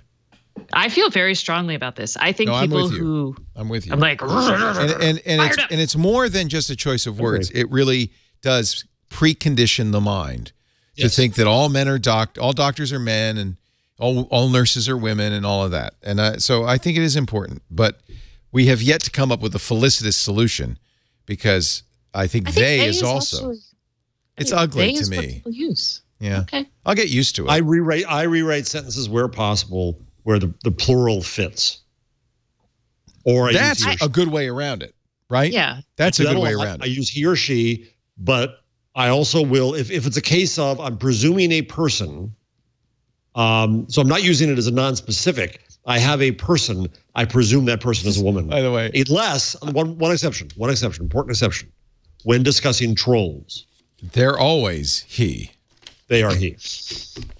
Or just trolls. Or trolls, right. No pronouns. They don't deserve a pronoun. Here's another funny one. Smartphone, do not use. Yeah. Instead, use mobile phone or phone. That's Eurocentric, and it bothers me. It's also Apple. Because we call them cell phones in the States, and they call them mobiles everywhere else. Or handies in Germany. Or That's handies, yeah. That's why I like this show, because we drift very far afield. We've so has the audience drifted away. They've drifted to sleep, but we're engaged. One more. Okay. Voila. Don't use. Don't use voila? Don't use voila. But it's so fun. Voila. Oh, yeah. Do they say anything about y'all? I don't think so. My phone probably, my applications probably, if they said y'all, I'd be like, don't even. Wait till young Sheldon takes off. Everybody going to be talking like this. It's he doesn't have an accent. Isn't that interesting? They all do. It's because Southern accents are considered idiotic. Yep, they're hicks. I noticed that too. I noticed that too, Stacey. I was wondering if you saw it because I didn't want to bring it up because I didn't want to see your feelings be hurt. I don't have a Southern accent. I say y'all, but y'all. Unless I'm talking to someone with a Southern accent. How about accent. ain't? I say it actually a lot. I don't. Only for first person. Ain't is actually a venerable construction. Was used by Shakespeare. I know. Still don't say it. Google's Material Design Awards are out. We'll talk about that in just a moment. I only say that to remind you what the subject matter of the show is, and that we will. That was an exciting tease, Leo. I can't wait for that. Wow. Okay.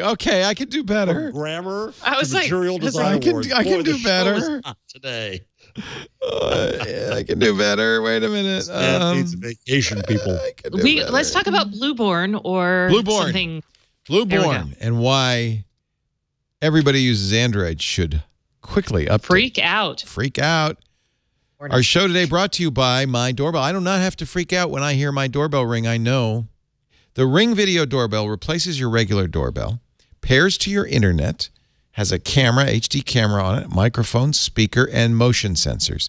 When anybody walks by your door, and you get to set the area that it's looking at, it lets you know on your phone, wherever you are. When somebody rings your doorbell, you hear a dong, dong, dong on your phone, and you can answer it. You could say, I'm in the bath, please go away, or whatever. Do not burglar my house today. I am here, I am armed, and I'm ready to shoot you.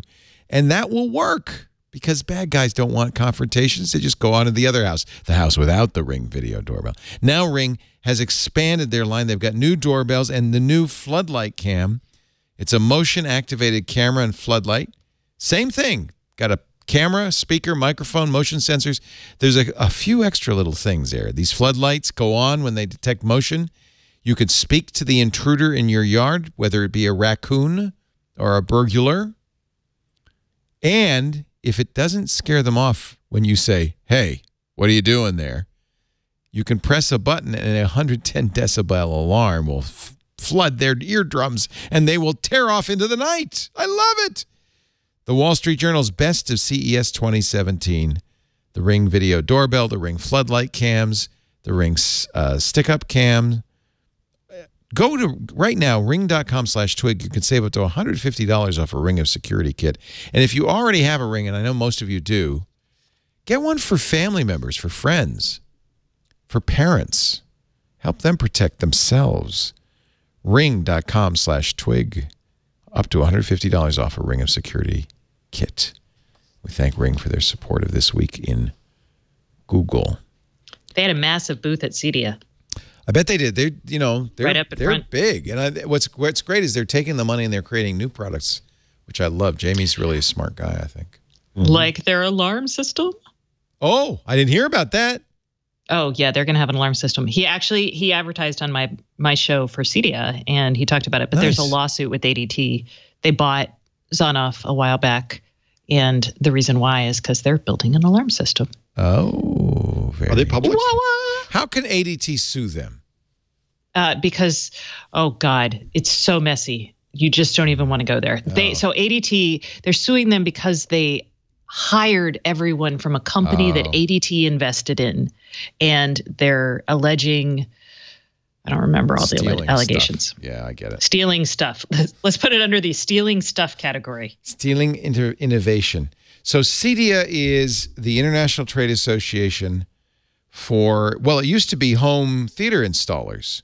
Mm-hmm. But it's expanded now to a lot more. It was a lot of IoT stuff. I guess that's why you went, right? That is why I went. Well, I know you like home theater installers. I mean, who doesn't? Well, yes, they're lovely people. However, you probably went for things like, Jamie Siminoff and people like that who were there. So what did you see? Anything interesting? A couple things that are worth noting.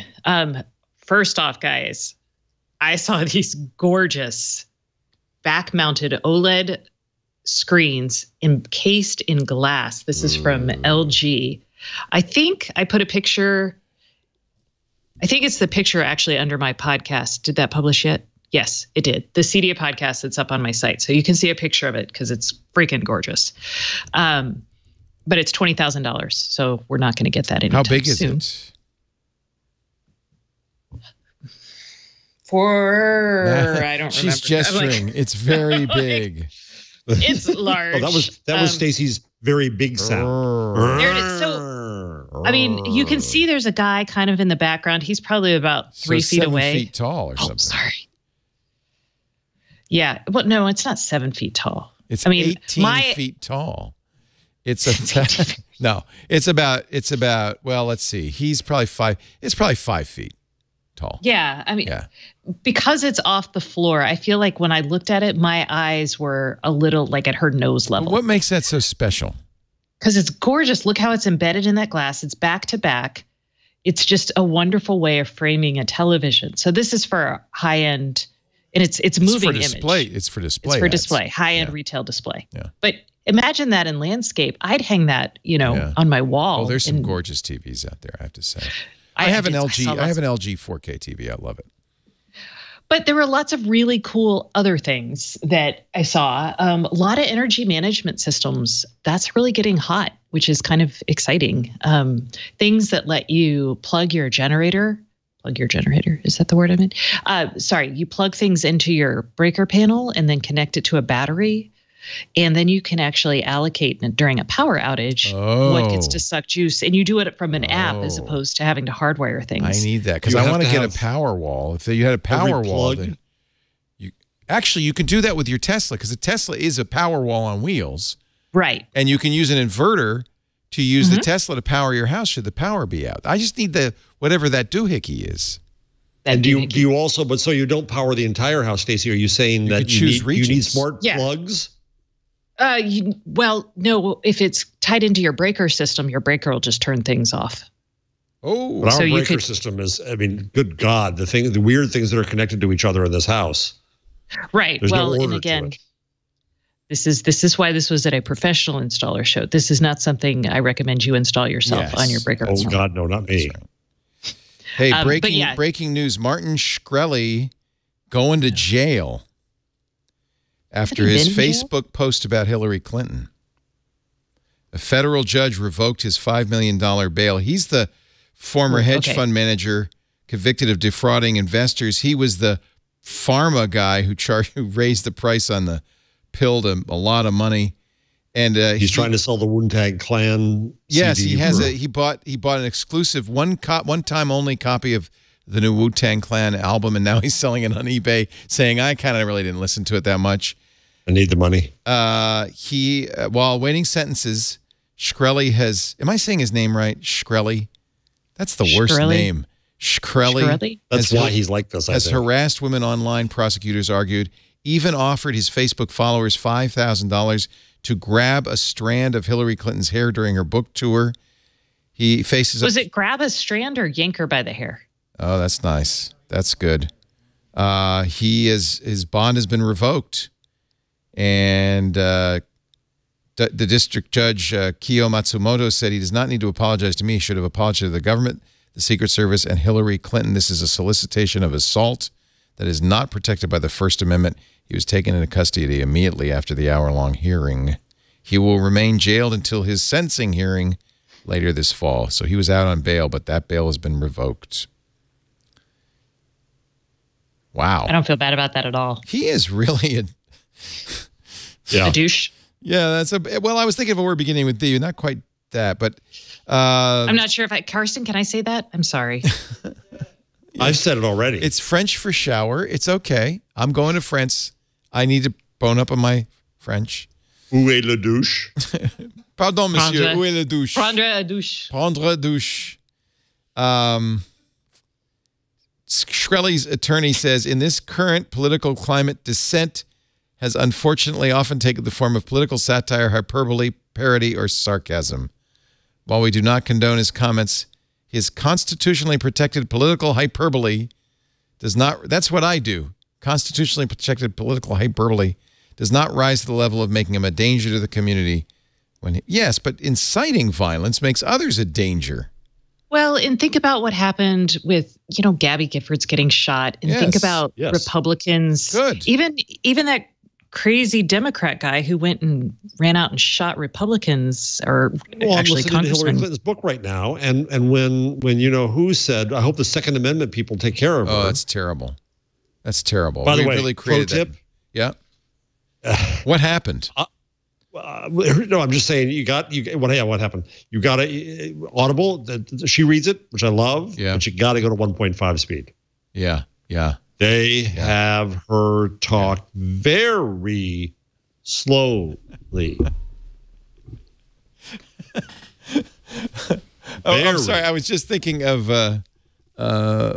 what's his name on HBO?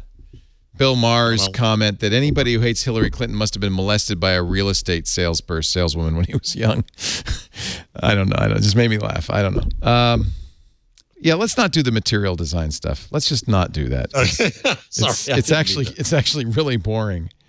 In fact, I can't think of anything more boring than these material design award winners. I gotta do a damn transition here to tease. I'm tired. I can't wait to get off. We'll do that was a terrible tease. Sure. What the heck? That was the worst. Was it actually? Is it actually materials design, like new chemicals, or no? I was curious. What material design is Google's name for the design style of Android, and it apparently. Oh, kill me now! But did you see that?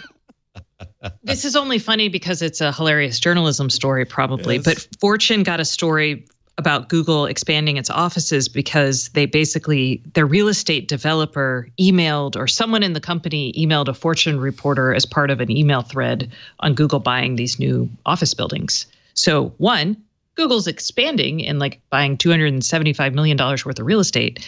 And two, the news came out because someone accidentally put a Fortune editor in the email chain. Oops. I thought that was funny. Yeah, probably a good idea if you want to keep something secret, not to put a journalist in the CC field. But it happens. It happens more often than, not necessarily on something that big, but I get a lot of emails that are not for me that are really not for me. Yeah, really? Yeah. Huh. Do you ever report on them? I've only had one that was worth reporting on. Most of them are just... What would the ethics of that be? I feel like it's it's a mistake, but sure. So like, I guess, it's like if you stumbled on a phone in a bar and you thought it was newsworthy, you could report on that. That's not, it's just, it was an accidental discovery. Yeah, or if you're there's been plenty of times when I've been at conferences that are not off the record. They're just technical and they assume journalists won't be there. So they say more things. Oh, and then when I write them, the people are like, well, that was a conference, there were. Yeah, it was in public. I'm like, it was in public. It wasn't confidential information. They knew I was there. Now, I feel like at some publications I've worked at, when you were doing any sort of like, I don't even want to call it gotcha journalism. Announce yourself. You had to announce that you were a journalist, which sometimes, like in Equifax is a good example. If I call them and say I'm a journalist trying to understand what consumers are going through right now, I might get a vastly different experience. Yes. So like, there are some cases where I'm like, I hate that rule. Well, and I don't think it's a rule because any user can now call Equifax and say what's going on and then post on it, and you can quote it. Everybody can do journalism. But I like to think that because of who I am and my history that I've enacted in public as a journalist, I have more credibility than Joe Schmo online when reporting about a user experience. Right or wrong. About everything, Stacey, about everything except the punctuation. Except everything the Oxford comma. Yes, you do. I mean, anybody can say this happened to them. And, you'd be wise to check it out. So if you have an Android phone in your possession, you might want to check Blueborn to see if you have the September security update. I checked my Pixel this morning. It was still on August. Now, this is going to be a waste of time, but let me just check the Samsung Galaxy Note 8. I bet you, I'd be surprised if it has June's update. Let's see here. Software update. Download updates manually. Let's see if there's any update for mice. Anybody who has a Pixel, have you been updated? The fix is for a since when? Soon, like since this morning. When was this? Just this morning? Yes, recently. Ooh. About what terrible, horrible thing could happen get to me ready for this one. This is a good one. 5.3 billion devices are vulnerable. 2 billion of them are Android tablets, wearables, as well as phones. It's something called Blueborn. It was discovered yesterday by a security firm, Armis Labs. It takes advantage of the fact that most devices broadcast over Bluetooth, broadcast their availability. So if the Bluetooth connection on your device is active, you're vulnerable to this. You don't have to do anything. You don't have to It's an over-the-air attack. It's an over-the-air attack. You just have to be within Bluetooth range, which is about 30 meters. The bad guy can use this attack to get full access to your phone. They actually demoed it on a Google Pixel, showing the phone being remotely accessed. Apps like the camera and the file system can be accessed completely undetected by the user. In effect, you are fully pwned. Android devices that are vulnerable, the Pixel, the Galaxy Tab, LG Watch Sport, and the Pumpkin Car audio system, which I am not familiar with. Those are actually just examples. They're examples because we're talking 2 billion Android devices, which is most of them. Google has pushed out a September security patch that takes care of it, But unfortunately, a lot of people won't get this. Well, and they're only patching. Is it marshmallow and nougat? Yeah, 6 and 7. Okay, I was going to say, are we really going with nougat? Not me.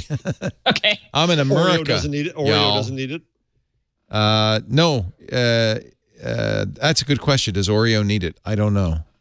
I guess not. By the way, so in Oreo, used to be you had that nice little thing you go to and say, "Am I up to date or not?" Because we do that obsessively. I can't find it now. Oh, it's there. Where? It's just in a different part. Here's a demo of Blueborn. Well, we'll just enjoy here's on the left, the hacker screen.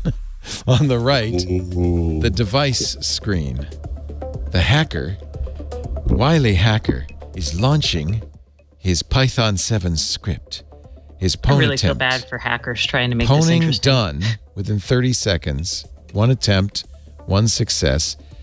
Doing stack memory leak. So it's once you get in, you have to take advantage of a memory leak. Devices that don't use ASLR are particularly vulnerable. But even though the Pixel uses ASLR, it's vulnerable. Well, you could also implement a man-in-the-middle attack, too. Nice. So here we go. There's two options. They're going to see if they can get this attack going. They believe they'd hacked the device. And I guess apparently they have. Because they're waking up the phone. Yep, the phone got awakened. Replaying recorded mouse movement. The phone is woke. I was going to say the phone got woke. Opening the camera app. Switching to the front camera. Taking advantage of that very lovely person. They took a photo. Now can they? Yep, there's all the images in the storage. They're going to take it, and there's the image they want, and they're going to cat that out to themselves, to their IP address, and now they have that image. So within a minute, 1 minute and 32 seconds, they were able to take over this young woman's phone, snap a picture of her. Don't presume the woman had the phone. The woman could be evil and dastardly. The victim. She could be the hacker. I don't know who the hacker was. Could have been her as well, but that was the victim. They took over her phone without her knowledge, snapped a picture of her, and sent it to themselves, all without her knowledge. I see the picture of her. Yeah. There is a Blueborn vulnerability scanner by Armis in the App Store, or not the App Store, the Google Play Store. And you can download it. You can both find out if your device is vulnerable, but you can also wander around and be like, hey, you at the bar, look here, your device is vulnerable.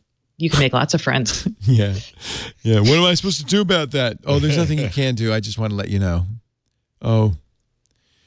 Or Sheldon would do. Thank goodness. You could actually use it and then be like, oh, this is the perfect place to launch my attack from. My Blueborn Ta-da! attack. Jeez. Either way. So this is why these monthly security updates are so important, and unfortunately, very few phones support them. I am encouraged by Oreo and the new treble architecture that this will. Google's doing everything I think it can to get everybody, even on the cheap Android devices that aren't usually updated, get everybody into an updated situation so that they can protect. And we talked about this. So we talk about this on our show tomorrow, but. The Samsung was actually really distressing to me because it ties in. This also affects Linux. Yes. So it's not just iOS. Oh, no, it's not just Android. It's anything with Bluetooth. It is a lot of things. Windows, but Linux. And so Samsung's Tizen OS, which is on their televisions, their fridges, and other fun products, they actually never responded to Armis when Armis sent this out. And Armis apparently contacted Google in Apple in April. So they reached out to Samsung 3 times. Samsung never responded. So if you have a Samsung device that, has Bluetooth running, I mean, your smart TV, you may not actually even need it to have Bluetooth constantly broadcasting. I mean, you'd have to invite the hacker into your home for that to be taken advantage of, but I guess you could. If you that's the only mitigating factor is you have to be within Bluetooth range. But if you're at a coffee shop. Bluetooth range all the time. Right. If you're at a coffee shop or a train station or somewhere like that, I mean, you're vulnerable. It's not a good thing. Let's just say it that way. Let's take a break and talk about Equifax. We're almost done here. Yeah. Stacy Higginbotham. Okay. I am almost done here. Like, wow. I am so cooked. Stacy Higginbotham She's here. She's from Stacy on IoT and the IoT Podcast, which you can find at iotpodcast.com. Also, Jeff Jarvis from CUNY. It's nice to have the gang back together again. So glad you are both here. Then you desert us. I'm going to leave. So Jason brief. Howell will do the show next week, right? And then the following week, is it Jason again or who's? Yeah, so Jason will be taking care of you. I'm even coming up for Twit Sunday, and you won't be there. You're coming to town into the studio? Mm-hmm. Oh, wait. You ready, Leo? While you're gone, I was even going to come into the studio. You guys do this on purpose. I know you do. You say, is Leo there? Okay, I'll wait. Karsten, let me know when he's going on vacation. So next week, Twit, Jason Calacanis is hosting. You're going to be on that one, Jeff? Yeah, I didn't know that when I said yes. Oh, Jason's great. You're going to have a great time. Jason is a pistol. No, he's fun. Yeah, cocked and loaded. Challenge him. That's fine. Get into it with him. That's great. You know, Jason and I have had our ups and downs, but I find him he's very entertaining. And I actually genuinely like the guy. You know, so good. And when are you going to be here, Stacy? I'm not now because I'm going to be in San Francisco. I'm not going to make the Petaluma quest. Dun, dun, dun. You know, people don't know this, but Jeff and I have had intimate relations. I've shaved him, but I've never met Stacy in person at all. And I don't think that's an accident. Never? No, never. No. Jeff and I think I met you, Jeff, once. But yes, so memorable it was, Stacy. Yeah. Problem is we go to too many conferences. You can't put somebody in a context. Right. You know? You don't remember meeting Stacy? Stacy doesn't remember meeting me. Hurt. Oh, you remember meeting her, but she doesn't remember. Yeah. Well, no, I think I met Jeff. I think we met at South by, but South by, yeah. Oh, South by. I don't remember anything. If you remember South by, you weren't there. Oh. I think that's how the saying goes. That's probably true. Our show today brought to you by LegalZoom. You know, we live in a world of lawyers, but you don't have to be paying them to get that legal advice. You can go to LegalZoom. When you run your own business, you know, who has the time, who has the money to do all this legal stuff, yet you still have to do your LLCs or your S Corps. You still have to do your trademarks. And there's a lot of paperwork, but you can do a lot of it with LegalZoom without an attorney. 2 million people have used LegalZoom to start their businesses, including me. We got our trademarks through LegalZoom as well. It was very easy. Occasionally, though, you know, you do need an attorney. And the nice thing about LegalZoom, they're not a law firm, but they do have a network of independent attorneys. They've licensed in all 50 states that they've negotiated flat rate pricing with. It really makes it easy to get the advice you need for running your business. There's taxes, there's contracts, there's employees, there's a lot. You don't ever have to worry about billable hours with LegalZoom. It's not a law firm. You can count on upfront pricing, clarity, great information, the forms you need. Invest your time and money in growing your business and let LegalZoom help out with the legal stuff. For special savings, use the promo code TWIG at LegalZoom.com. LegalZoom.com, the offer code TWIG, our little way of thanking you and thanking LegalZoom for supporting This Week in Google. Oh, let's see here. I'm getting breaking news from the chat room. Oh, interesting. Nexus and Pixel factory images for September's security patch are up. This is about an hour ago. However, the Nexus player has not been updated. The OTAs were pushed yesterday. So if you didn't get, let's see, if you didn't get it yet, you could get it by hand, or you could check again and again. But so that's. I honestly cannot find the check for version on my Pixel. I don't have my Pixel with me, or I'd help you find it. Isn't there a search though? You could always use the search in the settings. What am I searching for? Version? Yeah, try version. Let me look at what it looks like. I only have the note with me today. I didn't bring the Pixel. I wish I had. Search for system. System. Or security patch level. Well, yeah, all that does is tell me the number. It doesn't give me a... Huh. It doesn't say, is it up to date? Click here. Right. It's in it's in About Phone on the Samsung. I don't know where it is. No, it's all... Yeah, they moved it out. Settings, It wasn't in system. Settings, system. System updates. System updates. It's in its own section now. Hold on. Settings, system updates.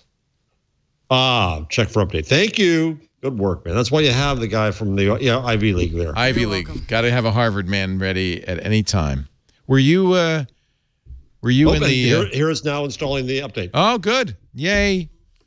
Your phone will be useless for several minutes. Yeah, but at least you won't be... fella. Bula. You won't be Blueborn. No. That's Yale. Oh, that's the wrong place. Oh. The wrong place. Whiff and poof. No, that's also Yale. Also the all right. Then if you say anything about the tables down at Maury's, that's 3 strikes. You'll be out.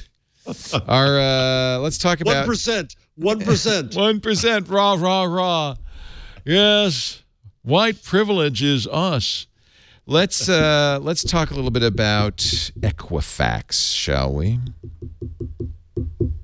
I'm going to have a question.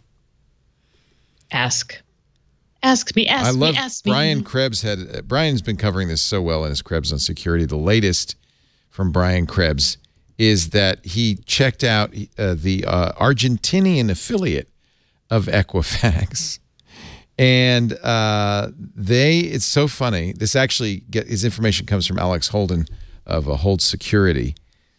Apparently, the website, Equifax website in Argentina, and they call it their employee portal. They call it Veraz, or truthful in Spanish. And it's now down, thank goodness. The login and password for the site was admin, which is probably the first one you'd guess. Once inside, researchers were able to log in, and they could view the names of more than 100 Equifax employees in Argentina, their employee IDs and email addresses. There was a list of users page featuring a clickable button that anyone with the admin username and password could use to add, modify, or delete user accounts on the system. They then found a list of people who had disputes with the credit reporting agency, and it listed 715 pages worth of complaints and disputes. And in each case, it had the person's DNI, which is their Argentinian social security number, in plain text. 14,000 records, name and social. This was all publicly available. All you had to do was guess the password, admin. So Equifax is not exactly... Holy cow. They're not exactly escaping this unscathed. Let's put it that way. Oh, my God. They so are. And the audacity that they have to behave the way they did is just. So let's talk about it. We spent some time talking about it yesterday, too, on Security Now. It was a data breach that had occurred some months ago. Equifax said we discovered it July 29th. Before they told us, though, they made sure that any executives who wanted to sell their Equifax stock got to. 3 executives, including their CFO, sold off Equifax stock worth millions of dollars. They said later, they didn't know. They didn't know. They just decided to sell stock all of a sudden. Personal data, including birth dates, credit card numbers, and more, obtained by hackers for 143 million U.S. customers. Then Equifax added insult to injury by putting up a website that you could ostensibly go to and find out if you were one of those people whose information was leaked. Seemed to do nothing. It randomly picked. You could enter any number or name, and it would, pick a random choice. Yes, you were hacked. No, you weren't hacked. Maybe you were hacked. Come back later. Later. Yeah. It was random. Please I think it was check back again at another time. Yeah, and then this is where they really. I'm sure this is what insulted you. It sent you to a free 1-year credit monitoring service of theirs, which of course won't be free in a year. So they're going to try to make money on this breach, and. Now, I don't think this is germane, but some complained that the agreement that you agreed to when you signed up for their free credit monitoring service said you couldn't sue them. But it's true. It was a binding arbitration clause that you signed up for. Right. And Equifax we all know says how. That applies only to the credit monitoring and not to the breach. I mean, but okay. You'd be foolish to have anything to do with Equifax anyway. So, nobody has a choice. Equifax just hoovers up all this data and sells it to people. So it's not like it's not like any normal person's like, oh, I think I'm going to do business with Equifax today. No, it's an invisible data broker. I should say, do any more business with them. Don't go to their site at all. But you You have to, because the best way to. No, you don't. That gives you no information. So you have to deal with them because you're going to need to put a freeze on your account. Exactly. In that respect, you should deal with them. Yes, you shouldn't go to this "Am I hacked" site. No, I mean, well, it's gotten better, but they do not make it clear. For a company. This to me shows how corrupt the American system is in so many ways that these guys actually said, hey, we just really screwed up on this one. So we're going to sell our stock first, and then we're going to deal with it by coming up with things that are the bare minimum. And we're going to piss off a bunch of consumers with like the crappiest web design, poor hosting, and just complete and utter idiocy. It's really stunning. So you're saying people should go, and I don't know if everybody needs to do this, but you're saying people should go to the big three, and maybe the fourth, there's another one, Innovus, credit reporting agencies, and put out a credit freeze. So the pros and cons of doing a credit freeze are you have to do it. You have to call them all individually. There are fees. Equifax says that it will not charge its fees to people freezing their credit after this. If they were really good. Actually, I want to correct that. There are fees in some states. Some states, it's up to the state legislature. The state legislature mandates the fees. In California, it's $10 per agency to freeze and unfreeze. But in some states like Maine and Wisconsin, it's free. So it may be free for you. It is, right. I think it was free for me. I had to freeze. Yeah. So, but when you do a freeze, it takes time to do, and it takes time to undo. So you can't apply for credit if you have the freeze, or you can apply. It just you won't get it.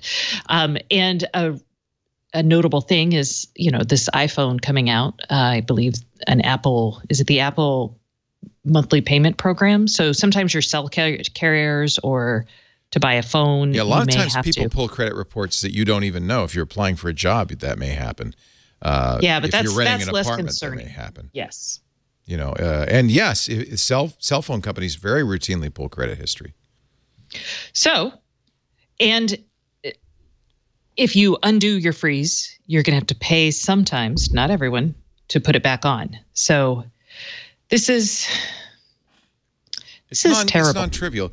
You can do a fraud alert. It's really not much particularly effective. It just let you know if somebody's trying to get a credit card in your name. Basically, people complain about privacy with Facebook and Google, but we've got these companies that's one and only job is to collect every bit of information about you they can and sell it to people without your participation. They shouldn't exist. These companies basically shouldn't exist. Well, wait a minute, though. Don't they have to? I mean, honestly, if you're going to have credit, if people are going to extend you credit, there needs to be some organized way to find out if you're credit worthy. Oh, we'll do a star rating system. Who will do it? That's what your FICO score is. But who will do it? Somebody's got to do this.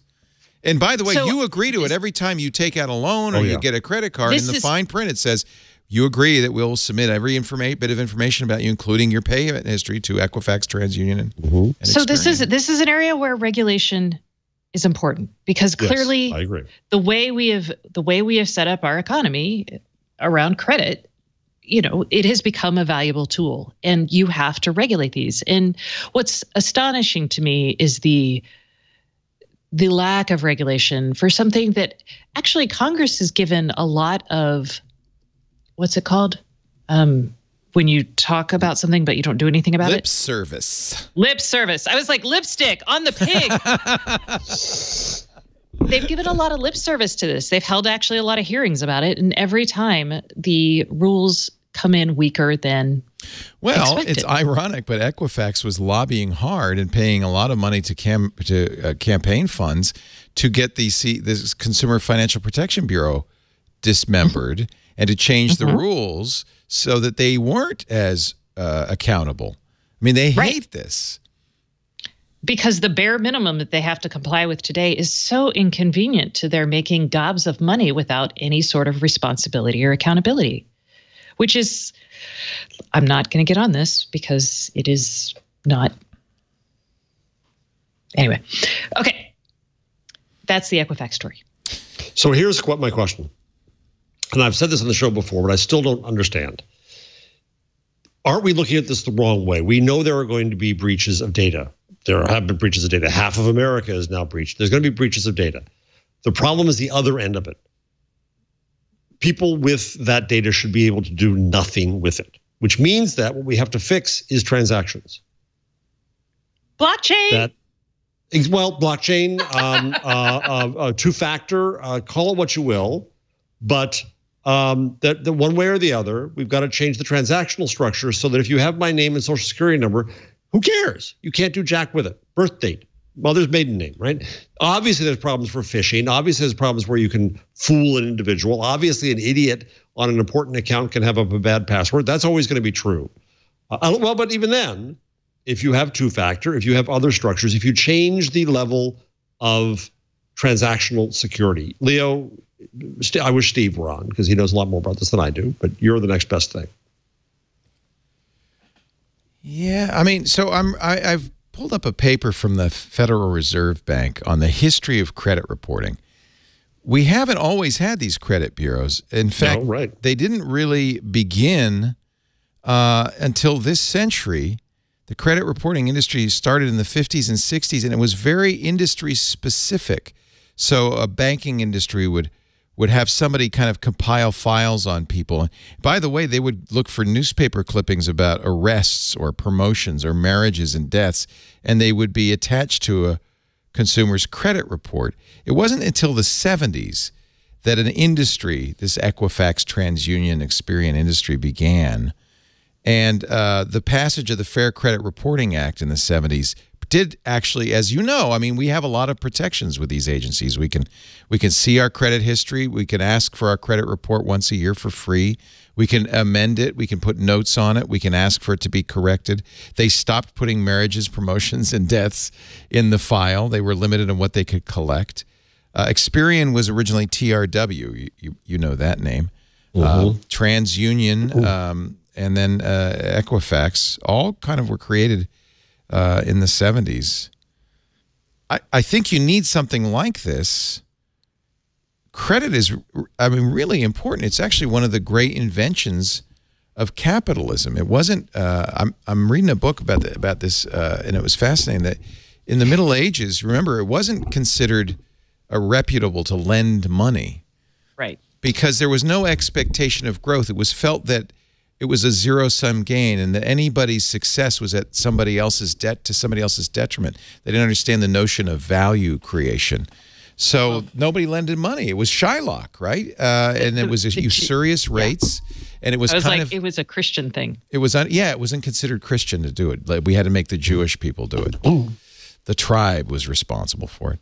But when the notion of capital investment and venture investment and lending was created, it created immense wealth and immense value. So it is a very valuable system. And you can understand why there would need to be some way of proving or demonstrating that you were creditworthy. Otherwise, how would you go to a bank and ask for a loan for $100,000? There's nothing wrong with credit. There's nothing wrong with credit data. If it's transparent, it doesn't screw you up. What's wrong? So there's nothing wrong with people having data about you. They're going to have that data. My point is that what we're what was wrong. It's well known how to secure. It's well known how to secure that. So so this has been proposed. Actually, Cory Doctorow had a funny column in Boing Boing that said there should be a death penalty for corporations. That sometimes corporations should commit crimes so heinous that they should be just dissolved. The government should say, you know what, you're out of business. I don't know if I agree with that, but there definitely need to be very strong punishments for not treating data like this securely. And by the way, I believe it is known how to secure this data. Leo, you're still not. But what's your question? My question is the opposite. Let us presume data will be breached, period. The problem with it is what can the bad guy then do with the data? The bad guy that's what we have to secure, is the other end of this problem. We know how many times we have to get breaches before there's going to be breaches. Somebody's going to mess that up. There's going to be breaches. Well, it's kind of a done deal. Exactly.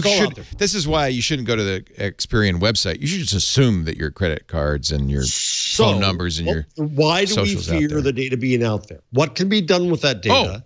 What do we do about that? Yeah, so there's identity theft where somebody assumes your identity, applies for credit using your social and your birth date. You have good credit, but they don't intend to ever pay any of these credit cards off or pay off any of these loans, so they use your good credit to generate a lot of fraudulent loans, and your credit is destroyed. So that's one way.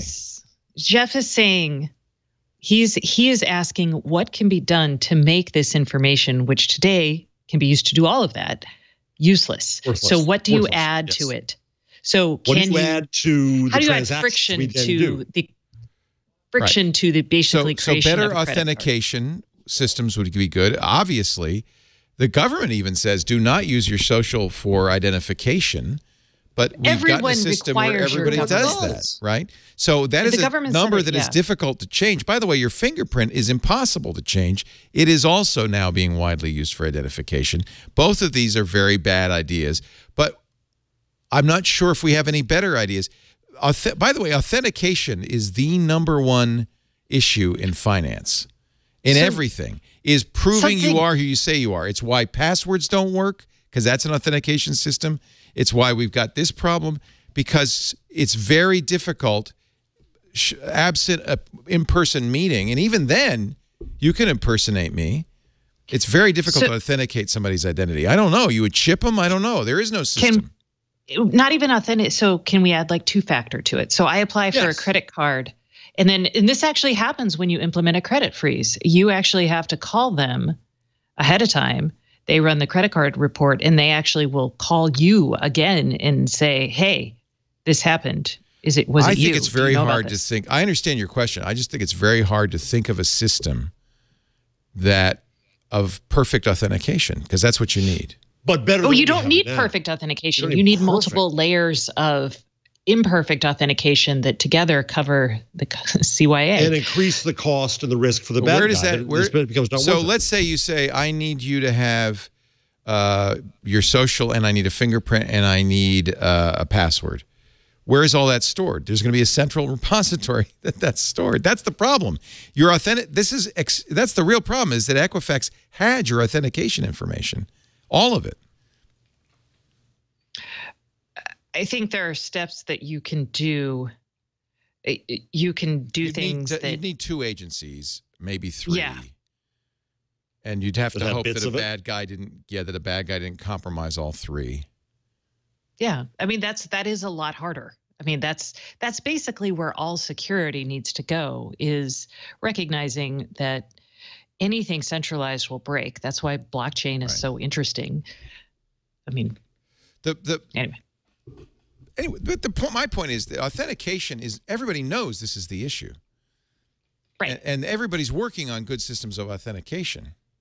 But I see so little work on it. Well, yeah, no, but there is a lot of work being done. There's a lot of work. The challenge is everything sucks from a convenience and security is. There's a trade-off. That's right.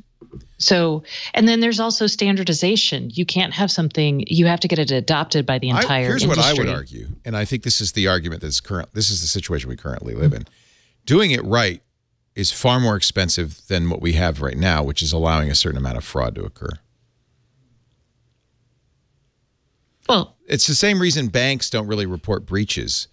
It's cheaper to pay off the loss and continue business as usual than to fix the problem. That's interesting. So I think that that's part of, this is a little bit of a tempest in a teapot, because, well, we'll see in a couple of years if there's a massive uptick in identity theft. I bet there won't be. People are freaking out that their information's out there, but it may not have a huge consequence. From a philosophical point of view, it's a bad thing. It's a terrifying thing. But it may not actually be so consequential. And it's certainly the case that doing it right would be very difficult, expensive, and inconvenient. You could have, you could use PGP keys. I mean, you could use, you know what, a good solution for this. I mean, PGP is a very good authentication system, and the web of trust. There are systems. But it's really a pain in the ass. I use it. If you get email from me, it's usually PGP signed to verify that it came from me and it hasn't been modified. And you can, if you were running PGP, which nobody does, you could then look at that and validate it and say, oh, that came from Leo. Well, and how many efforts and PGP or some equivalent could be made safe for consumers? That's an area where I've been frustrated that no one's ever done it. It could be done easily. Each of us would have two keys, a public key and a private key. Yes. You would tell everybody your public key so that they could use that to encrypt data to you, which only you could decrypt. But the keys can also be used for authentication. You can give out your public key. If somebody says, oh, hi, Jeff, I have your public key here. Can you authenticate? Can you prove to me that it's you? And you run it through a program that says, yes, Jeff has the private key. Now, you would have to keep the private key private. And you could mess that up. Well, and you can, and there's ways to fix that too. You require expiration every year. You have to generate a new one, and you need a key revocation system. This has actually been a problem on the web with certificates. There isn't a good key revocation system because it's been deemed too difficult to do well. It would slow your browser down too much. You know, my hope is that a really smart company like Google should do this, but if they can't figure out 2 accounts within their own email system, then I know. No, I think people are really working on this, but the cost of doing it probably outweighs, at least so far, the losses.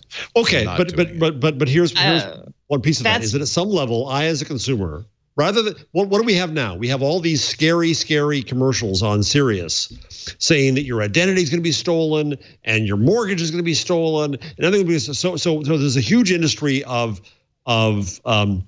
fakers who sell you a fake insurance because it's cheaper for them, because they're gonna take all your grandparents and your parents and they're gonna make you pay for this stupid service that actually doesn't do anything because it happens so rarely. So there is a cost to the economy right now of taking advantage of old people and fools who buy these services. Nobody denies there's a cost. Just as Sony decided we're not going to spend money to secure our studio. But then there's another way to look at this, which is that rather than buying that scary service, I could choose to go to the inconvenience or the expense as an individual to say, steal my data, I don't care because I know that everything is okay. What would that look like, right? And then what you're going to see happening down the line, I think, is you're going to see that being added on as a benefit to credit cards and other things to make sure you're secure, or there's consumer value. But right now, there's no choice. There's no way. There's no mechanism to do that. So we sit here and we all say, uh-oh, it all got stolen. I don't know, it's going to hit me, may hit me. Yeah, but we might overstate the threat. I mean, banking rules changed so that you couldn't lose more than $50 on your credit card, right? That made everybody happy. The credit card companies knew that they were covering their losses with a high interest rate. They knew that their losses was going to exceed their revenue, so they were okay. You were okay because you knew your losses would be limited. But now you're not okay. I mean, your losses on the credit card are nothing compared to your losses from identity theft and the time and effort it takes to clean that up. And as that happens to more people, there are external costs that are borne by employers, by insurers, and by even, municipalities that we will have to pay for somehow, somewhere. And it's not going to be as simple as forking over money to one entity. And security, a lack of focus on security is going to start becoming a huge externality that we need to deal with. At some point, we'll hit a tipping point. Here's the stats on identity theft and fraud complaints. And as you can see, they are going up. In 2016, $16 billion was stolen from 15.4 million U.S. consumers. I don't know if that's identity theft or credit card. I think that would include credit card fraud as well, and other things. So two things can happen. Somebody can defraud you by using your credit, but far more common is they steal your credit card. Right? Yeah. It's a lot easier for a bad guy. And the credit company loses, and then you report it in time, and the credit company loses money. Yeah, maybe they do, maybe they don't. Maybe the merchant. Now the merchant gets dinged. It didn't used to be. Whoever has the least security gets dinged. The merchant may end up spending the bulk of the cost. But it's spread out to the point where nobody's freaked out. But start thinking about what happens. Oh, go ahead, Jeff. Okay. I was going to channel you, Stacey. This is a need for regulation. consumer protection. But then there is, by the way, there's a lot of regulation in this. That's why you don't. And it's not just consumer protection. There are real, like, if my identity is stolen and I have a very good credit rating. So I am a lovely consumer for lots of people. I can go buy a house. I can go do all this. But imagine now that I've put a credit freeze on my account, suddenly I'm less likely to go. I'm only going to get credit on things that really matter, like a house. And so there's a lot of things that I'm just not going to buy if I can't buy it outright. And then there's also... Here's an interesting statistic. Most of this information misuse has been used to get government benefits. 49%. 15% credit card fraud, 10% phone or utilities fraud, 5.9% bank fraud.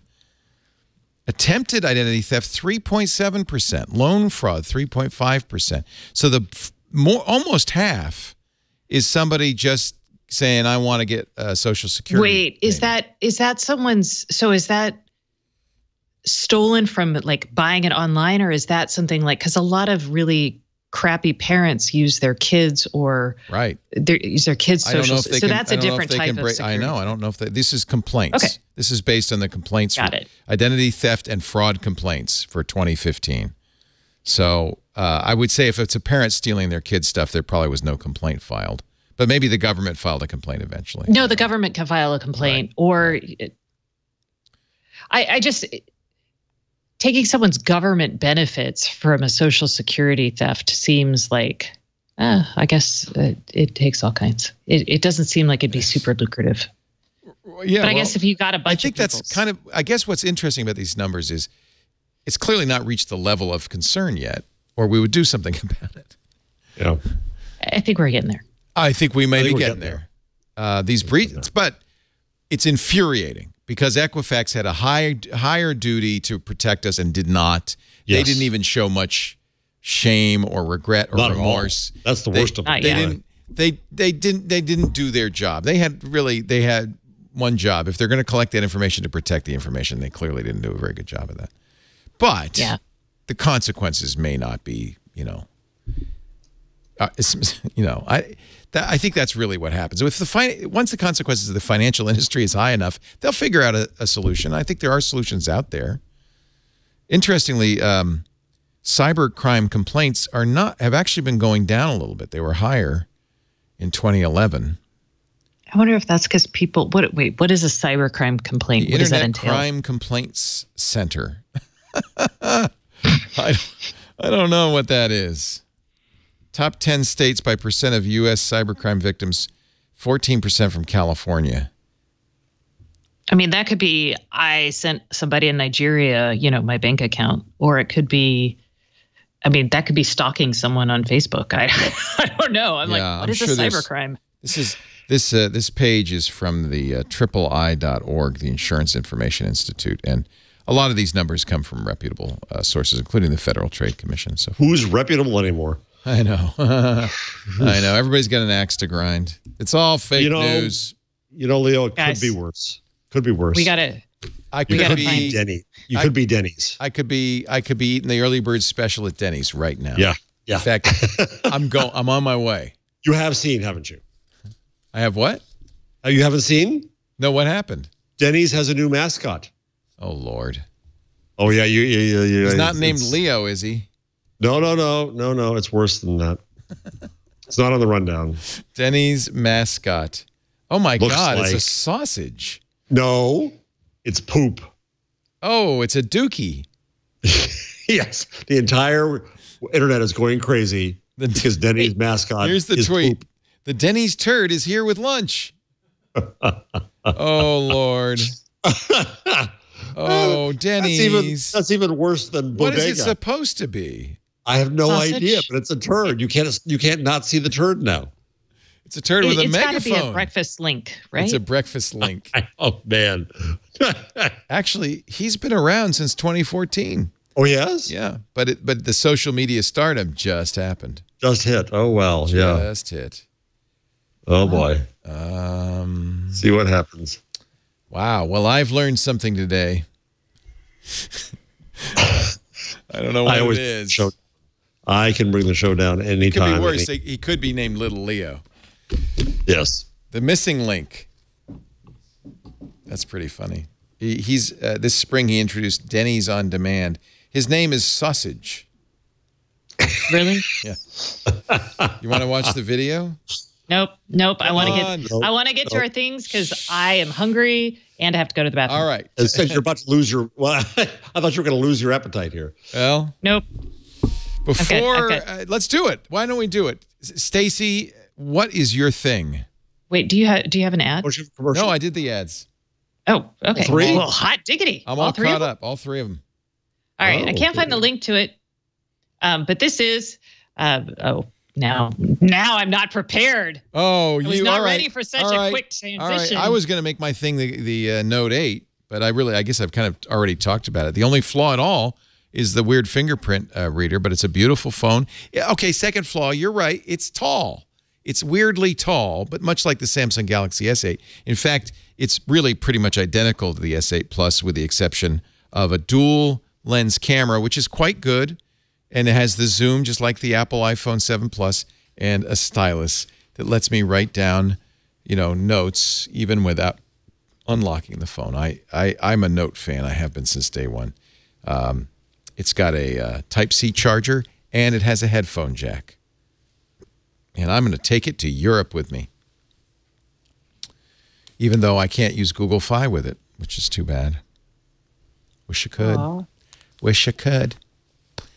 Now, Stacy, right. Did I stall long enough? No, you did. That was beautiful. All right, so I got to get us on the thingy. All right, behind me is a light. A lamp. This is the new Sylvania Smart Plus LEDs. Now, this one that I've linked to that works with Amazon Echo and Google Home. This one that I'm playing with works with the HomeKit. Oh, nice. So finally, yes. Were you disappointed? Oh, that was cool. Okay, so drop her lower third. It not only changed the light, it changed the lamp. Oh, that's just because it's a glass lamp. Oh, it's a blue glass lamp. No, it's pink now. Okay, well there you go. You're. It's so fancy. Fancy. So, you look like Happy Hot Point demonstrating that. I don't know what you're talking about. Jeff does. Good. It's good. Should we look up Happy Hot Point? Yeah, you know who Happy Hot Point was. Okay. I'm going to show you how this works on HomeKit. Yes. So this is dimming. Ooh. There goes. Were you disappointed that Apple didn't say anything about the HomePod at their? I was very sad. I felt like maybe this is bad news for the HomePod, and it does 1600 RGB colors. And wait a minute. Wait a minute. Hub. It does. That's a strange number. 1600, 16,000. It doesn't do 16,000. Must do 16,000. 16,000. That's what I meant. Sorry. Yeah. Too many zeros. Yeah. I'm looking at something else. 16,252 to be exact. And it even gets my favorite color, which is that turquoise that the original hues didn't do. This used to be very difficult. Now it's not. So this is the Sylvania. It's a reasonably priced hubless light bulb, and it is available coming next Tuesday. 65,536.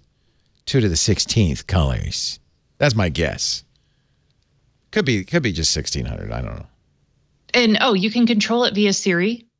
Can you say, give me a blue? I believe so. I did all this last week, and then I left home and forgot all about it. Do you like this better than the Hue? This is nice. It does, because it doesn't have a hub. Actually, it's 2 to the 8th. It's 16,000. There you go. I gave it too many colors. 2 to the 8th. I mean, some of these colors really get to. Never mind. Your biggest test in LEDs is usually the turquoise. How many bits is it? 2 to the 16th, right? Yeah. Yeah. No. 2 to the 15th. It is this one is a Bluetooth 32,768. That's Man's needs a vacation. 2 to the 15th. All right. For the people asking, I'm going to answer your question while Leo goes off in his little binary challenge. Is it Zigbee or Z-Wave? It is Bluetooth. What? What? I know. What? This is Bluetooth, so it works directly with your iPhone. And then the Amazon one, I believe, is Wi-Fi, which is why it doesn't need a hub. If it had Zigbee, it would need a hub. Oh, yeah. So could be 2 to the 13th. That'd be 8,192. Or 2 to the 12th. That'd be 4,096. But I think it's 2 to the 14th, 16,384. That'd be my guess. That'd be definitely 2 to the 14th. Definitely. Sheldon would know. Sheldon would know. Definitely 2 to the 14th. Oh, wait, this one. Okay, so I'm sorry, I lied to you. The one that I linked to, which is, so the HomeKit one is Bluetooth. The one that I linked to is actually Zigbee. Oh, so you have to work with the Echo, you have to use a hub. I'm so sorry, you guys. See, this one is the Smart Plus that talks about HomeKit. This is why IoT is in trouble. Is a nightmare. Is a nightmare. But I trust no one to tell me what Happy Hot Point. Thank God we have Happy Hot Point. We have Happy Hot Point. Yeah. Rundown, you saw it. Siri, schedule my living room lights to turn on at 6 p.m. tonight in a lovely blue shade. That is cool. too much. That is too much for Siri today. Siri says, screw you. That's too much for anybody. The only company that can do that is a company called Josh.ai, but they're professional. So. Oh, really? Yeah. And who is this Josh? Who is this Josh? It is a company called Josh AI. They built their own voice recognition. Oh, I have a better one.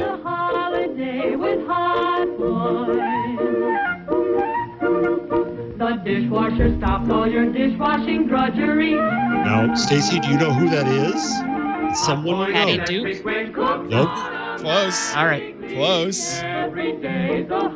Julie Andrews? No. Close. Close. I don't know. You'd be happy to be associated with this person. She's wonderful. Love her. Actually, you kind of remind me of her. Yes. Mary Tyler Moore was Happy Hot Point. Oh. That's her dancing. And there I am. Wow. Wow. Aren't you sorry you work with 2 old men? Oh, yes. For many reasons. I'm not going to lie. There are times where I'm like, I'm questioning my choices right now. It's as bad as it could get. It's really as bad as it can get. But you can't get mad about Mary Tyler Moore. It's impossible. No. Who were those guys on the Muppets? Oh, the critics? Yeah. Yeah. That's who you got. Those who are my favorite people. Oh, see? No wonder you like working with us. There we go. Glutton for punishment. So without further ado, Mr. Statler, do you have a review? Well, I'm gonna cheat here because I think I found this so charming and wonderful and there's a little video if you want it in photo. Alexis Ohanian and you know who is his fiance? Oh, the tennis player. Serena. Is it Serena? Serena. It's one of Serena the. So, you were serious? They named their daughter. Who's a daughter, mind you, Alexis Ohanian Jr. Think about it. And there she is at 8 p.m. So she's named after him, but she's a girl. It's kind of wonderful. Yeah. It takes a while. You might want to go toward the mother is the most beautiful. He's Snapchatting this while he's driving. Yeah, that's probably not great. Yeah. Oh. So the founder of Reddit and world champion tennis player Serena Williams and a baby named Alexis. Oh. There she is. This is why. Oh, she had the baby. Oh. Yeah, she had the baby, and it's a girl named Alexis who's named after. So it's Alexis September Olympia 1st. Ohanian Jr. 6 pounds 14 ounces, and that's really gonna suck for her in this world of title. Alexa. I know. Do not name your child anything with an ALEX at all. Don't do it. Don't do it. Thank you, friends and neighbors. Lots of fun today. Bon voyage, Leo. Jason Howell will be in for me in the next couple of weeks. I hope you will have a wonderful time. Look forward to having you in studio on Sunday with Jason Calacanis. That'll be fun. I'm coming into San Francisco, and then your ever alert Ivy League producer said, "Oh, I'm thrilled. Can you do Twit?" Fantastic. Thank you. Said, yeah. So I'm going to go up straight up from the airport to your place and then back. Find Jeff at CUNY, the City University of New York, where he teaches journalism, and at buzzmachine.com. And his great books, including Public Parts, What Would Google Do, Geek Sparing News, are available at finer newsstands everywhere. If you could find one. Good luck finding one. I loved that. I was watching HBO's The Deuce, and they had they faked Times Square, which was very well faked. And they had, remember the newsstand that said Optimo Cigars in front of it was there. It was like, wow. Wow. I remember that from 1971. It was worth seeing. Stacey Higginbotham, she is fabulous. The host, she puts up with us every week. That's got to be something. Host of Stacey on IoT with Kevin Toffel, which is recorded right before the show, but comes out every Thursday. Is that right? Yes, it comes out Thursday. I don't have Karsten. I don't have a crack team. Oh, you need a Karsten. Everybody needs a Karsten. I know. Teaching me how to pronounce words correctly. Yeah. Not listening to you anymore. Nope. Cuneiform. Eschew. You can also catch Stacey's newsletter. In fact, you must subscribe to Stacey's newsletter, as I do. You'll find it at staceyoniot.com. Thank you, Stacey. We do Twig every Wednesday, about 1:30 Pacific, 4:30 Eastern, 20:30 UTC. Stop by, say hi. If you do, join us in the chat room, irc.twit.tv. But, of course, you can get on-demand versions anywhere you get your podcasts. In fact, here's a sharp idea. Subscribe. That way you'll get each and every episode. Have a great one. We'll see you in a couple of weeks. Bye-bye.